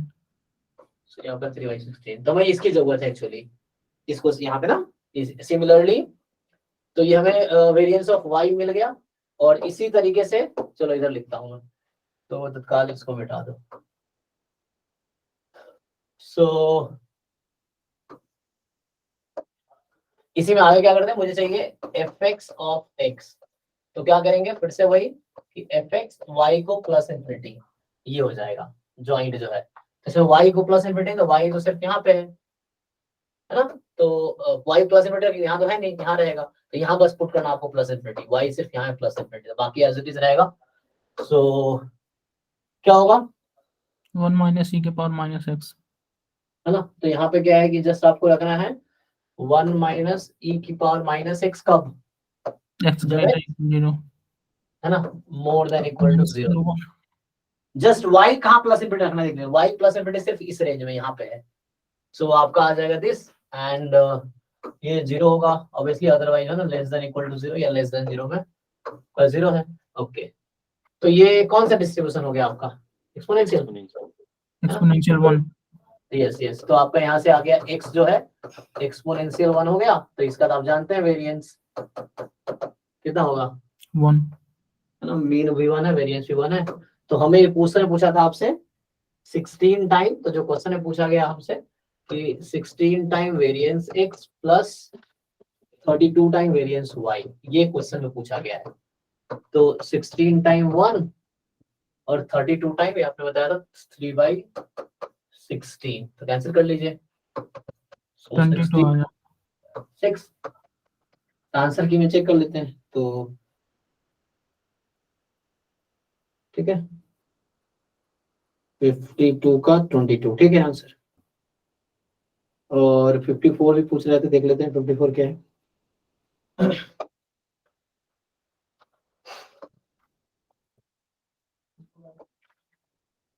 सो 54 क्या कह रहा है कि फिर से हमें ज्वाइंट दे रखा है आपको, 54 में x1, x2, x3, इसका मुझे ज्वाइंट दे रखा है 81/4 x1 square, x2 square, x3 square, और यहाँ ये है कि -1 less than equal to x1 less than equal to x2 less than equal to x3 और लेस देन इक्वल टू 1, है ना, और ये है आपका 0 अदरवाइज, ओके। तो आपसे यहाँ क्वेश्चन में पूछ रहा है variance of x1 plus x2 plus x3, तो हमने लास्ट वाला थोड़ा डिस्कस किया था, तो हमने ये कहा था कि क्या होता है, इसको मैं रीराइट करूं तो मैं इसको ऐसा लिख सकता हूँ ना कि मैंने कितना अलग किया था 6 टाइम, एक मिनट, 3 फैक्टोरियल कितना होता है 6 ना, तो 6 टाइम क्या लिख सकता हूँ इसको मैं, बोलो भाई, 3 खत्म किया तो 27, 8, यही ना, यस, तो x1 square, x2 square, x3 square, -1 less than equal to x1 less than equal to x2 less than equal to x3 less than equal to 1 and 0 otherwise, थोड़ा सा और मॉडिफाई करते हैं, तो इसको 3 फैक्टोरियल और 3x1/2, 3x2/2, 3x3/2, ठीक है यहाँ तक, और -1 less than equal to x1 less than equal to x2 less than equal to x3, ठीक है, 0 अदरवाइज। इसको थोड़ा और लिखूं मैं, तो ये ऐसा हो गया 3 फैक्टोरियल fx1 fx2 fx3, आया ही लिया ना, डिस्ट्रीब्यूशन सेम ही आ रहा है, मतलब लाइक डिस्ट्रीब्यूशन तो सेम ही यहाँ पे। अब यहाँ पे क्या हो रहा है कि आइडेंटिकल डिस्ट्रीब्यूटेड है, तो -1 दिस 0 अदरवाइज। अब मैं क्या बताना चाहता हूँ, आप लोग ये जानते हो ऑलरेडी कि लाइक इफ, ये एक रिमार्क लिखते हैं, इफ मान लो ऐसा है y1 y2 y3 b IID random variable such that, या हाँ ठीक है विथ PDF, तो क्या होता है मैं मान लेता हूँ x1 जो है minimum of, so like let me write it as y1, है ना, x2 एज, मैं ये बोलना चाह रहा हूँ कि x2 as y2 and x3 as y3। तो ये एक फॉर्मूला होता है f of x1 x2 x3, या स्मॉल में x1 x2 x3, बताइए क्या होता है, ये फॉर्मूला है ना, ये किसी बुक में मिल जाएगा आपको, n फैक्टोरियल fx के पावर n, या जी। फिर मल्टीप्लाई कर दीजिए fx1 तो fx2 से। n फैक्टोरियल, हाँ ये एक्चुअली ऐसा लिखेंगे, अलग अलग है, तो fx1 fx2, है ना, ये ऑब्जर्व्ड वैल्यू ना, x1 is observed value random variable x1, x2 observed value random variable x2 के इस तरह से। तो दिस 0 यहाँ कब होगा, जब जो x1 है, ऑब्वियसली मैंने स्मॉलेस्ट लिया है, फिर उससे बड़ा, फिर उससे बड़ा, तो ये ऑर्डर तो फॉलो करेगा। अब जो भी जहां से भी सपोर्ट जो है उस पर डिपेंड करेगा, तो मैंने ए बी जैसे ले लिया 0 अदरवाइज।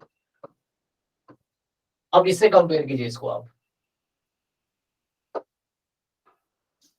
समझ पा रहे हैं, this compare this quantity and this quantity, तो आपको सिंपली पता चल रहा है n एक्चुअली कुछ नहीं 3 फैक्टोरियल है, क्योंकि वो n था जितने सैंपल साइज, ठीक है, सैंपल साइज जो है। तो आपका फाइनली यहाँ से आप देख पा रहे होंगे कि हमारे पिछले क्वेश्चन में, सो हम ये देख पा रहे हैं कि f ऑफ y1 जो है दैट इज 3y1/2, हाँ सिमिलरली बाकी भी है ना, तो yi लिख लो आप, और yi की वैल्यू कहां से कहां तक होगी, -1, ठीक है, तो हो गया। अब पूछा जा रहा था, ठीक है ना, दे आर यहाँ पे क्या हो गया, IID के लिए डिफाइंड है, सो यहाँ पे हो गया कि variance, so variance of x1 plus x2 plus x3, so can we write it y1 plus y2 plus y3, sum जो है सेम हो, ये फॉर्मूला आप लोग जानते हैं, sum of xi's and sum of, यहाँ पे x के टर्म में लिखूं मैं, तो yi में मिनिमम, मतलब yi आधा स्टैटिस्टिक ले लीजिए, राइट, या चलिए ऐसे लिख देते हैं xi और yi करके, आप मीनिंग यही समझिए, तो ये सेम रहता है ना, सो इसी नोटेशन के हिसाब से, तो इन तीनों को ऐड कीजिए, इन तीनों को लाइक इसी क्वेश्चन को ऐड कर रहा हूं, दिख रहा है आपको, adding this 3 questions, left left left left right right right हो गया, तो उससे दिख रहा होगा आपको ये, तो उससे क्या हो गया, ये हो गया। अब ये अलग अलग कर लो आप, तो variance of y1, variance of y2 and variance of y3, अब एक का निकाल लो, 3 टाइम हो जाएगा, तो 3 टाइम कोई भी एक का वेरिएंस निकाल लो आप, तो बताइए इसका क्या आएगा वेरिएंस, ना इजी है, मतलब हम लोग कर सकते हैं। इसका वेरिएंस माइनस, ये मतलब इसका एक्सपेक्टेशन x² तो 0 जो है, क्योंकि और फंक्शन बनेगा, और मीन ही आएगा माइनस मीन का स्क्वायर। अच्छा, तो यहाँ से अगर हम लोग जैसे एक्सपेक्टेशन निकालेंगे तो इवन फंक्शन है ना, इवन फंक्शन होगा ना एक्सपेक्टेशन, हाँ, ई एक्स स्क्वायर की मैं बात कर रहा हूँ, वो ऑड बनेगा ना, तो वन एक्स आएगा। स्क्वायर आपका कितना हो जाएगा, 0 हो जाएगा, ठीक है ना। -1 से वेरिएंस 1 1 आएगा सर। 3 का स्क्वायर 9। नहीं तो 5। I think it was square 3 by 2 का whole ओ square. अच्छा अच्छा, yes yes yes, you are right, वो मैंने गलती किया है, सो ये this is my mistake, yes yes, हाँ वो मैंने यहाँ गलती किया है, तो यहाँ से वो मीन 0 हो जाएगा और वो आएगा ठीक है, फिर यहाँ से अब मीन 0 हो जाएगा, एक्स स्क्वायर क्योंकि उस निकालेंगे केस में वेरिएंस 0 नॉन जीरो क्वांटिटी आ रही थी ना, तो नॉन जीरो क्वांटिटी तो वेरिएंस हो ही नहीं सकती ना। नेगेटिव आ रही थी एक्चुअली, हाँ है ना, पिछले क्वेश्चन मतलब जो मैंने गलती की थी उसमें नेगेटिव वेरिएंस आ रही थी। तो ठीक है, अब यहाँ से ये बता दीजिए कितना आ गया, तो y4 का इंटीग्रेशन -1 से 1, -4 -1 से 1 यानी कि 2, 3/4 3/4 आएगा उसका, 3/4 3/2 आएगा। नहीं 3/5 इंटीग्रेशन है ना, अच्छा इंटीग्रेस y स्क्वायर है ना, तो y स्क्वायर से मल्टीप्लाई करना तो y पावर 5, ठीक है हाँ, -1 से 1 x/5 आ जाएगा। 3/5 होगा सर। 3/5 आएगा। हाँ फाइनल, तो 9/5 आ गया, चेक कर लेते हैं आंसर क्या है, तो ये 3 पहले से भी है यहाँ पे, तो इसका आंसर जो है कंफ्यूटिंग बोला ना,